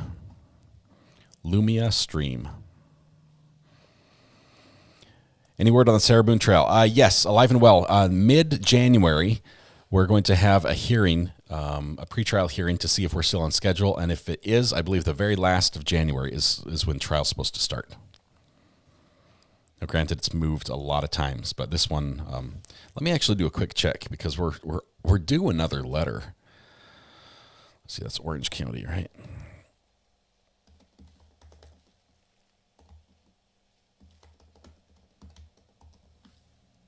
Orange County Clerk of Courts, court records. Let's do a quick search on her case really quickly. Sarah Boone, I'm not a robot. Search. All right, let's see if they have any updated filings. We still have the 16th is the pretrial hearing, and the 29th is when they were slated to begin trial with Judge Wooten. And no new letters since the beginning of November. So nothing else new from there. So we don't have any new documents in that one. But it's still a go for next month so far. Newbunk Foss, member for 8 months, popping in to say hi. Welcome. Good to have you here. Thank you so much. I appreciate your 8 months of support. Maybe the new lawyer told her that all letters have to go through him for editing. He's like, tell you what, I'm just going to, you send them to me, and then I'll send them to the judge when this is all over. Poor judge. The judge has taken a beating in these letters. He really has. But I think he's okay with it. I don't think it's influencing him as his decisions at all. He's used to this sort of abuse. Okay. Anything else? Greeters, when should I expect a succulent stocking? I've got my stocking from Greeners already. Greeners sent me a pickle stocking right here. I have to show it on this camera because if I switch to my main camera, it just disappears. it becomes like magical, like that. But thank you very much, Greeners, for the stocking. I think I'm going to use it, not for Pickles, but for myself. Greener says, I knew the green would be an issue. It always is. So please send me a reminder for the Sarah Boone case. I want to go, says Dodie Sweeney. Well, we're gonna be watching. We'll get a two-week reminder because the pretrial hearing happens on the 16th, and then 2 weeks later is when court happens. So I think what we're gonna do is we're gonna break for lunch, and then we'll take the rest of the afternoon off unless we get news that a verdict or not a verdict, but a jury's been seated, and they're going to start with opening statements, and then we'll start and catch up and be up to speed on our new court case. What was the verdict on the Delee trial, please? Hey, Joe, let's go. The verdict was, everyone turn down your speakers if you don't want to know right now. The verdict was guilty on all 3 counts. Jury found him guilty on all 3 counts. And we'll find out sentencing probably in a month or so. There's no pre-sentencing investigation on this one. They're going to, so it'll probably be within a month that they'll schedule that. When are we going to break for lunch? We should break for lunch right now because it's time. It's time for lunch, all right. Thank you, everybody. I would first and foremost, I'd like to thank my mods. I haven't seen Kay in South Carolina. Kay, are you here? Kay, did you sneak in? Thank you very much for that amazing blanket. It is absolutely beautiful, and it's wonderful, and it's warm, and I have to fight my wife for it. But you do amazing work. Thank you so much. He's the guy. Big shout out to Rob for a beautiful, beautiful pen as well. It is treasured. Thank you so much. And Greeners, the stocking is perfect. I appreciate all you guys. All right, tonight when you go home, please hug the people you love. Smile at someone, make their day just a little bit better, and please stay safe till we go live again. Possibly this afternoon if the jury's seated right away. If not, it's going to be tomorrow. It's going to be tomorrow, and we'll get ready with this new Hannah Payne trial. I was thinking Sarah Boone, but Hannah Payne out of Georgia. It's a traffic accident, ends in murder. And apparently those have been happening. There's one in North Carolina we're watching as well that's crazy. The fact pattern is basically the family was walking along the side of the road. A corrections officer coming home from work struck the son that was walking with his mom and dad, then pulls over, and the dad shoots the driver, and then the mom and dad steal the driver's car and leave the son and the driver on the road. It's bizarre. That one's going to be coming eventually. I think that's going to go to court, but we'll try to get access to that one as well. Thank you guys. Thank you to the amazing mods. Thanks all of you for making this the best community on the internet to watch true crime. We'll see you guys maybe this afternoon or tomorrow morning. That escalated quickly. We'll see you guys. Have a good one.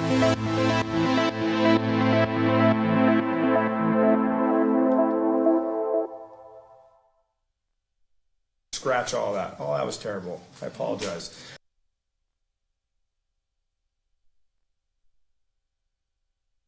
Gibby, thanks for being a member. Welcome to the gallery.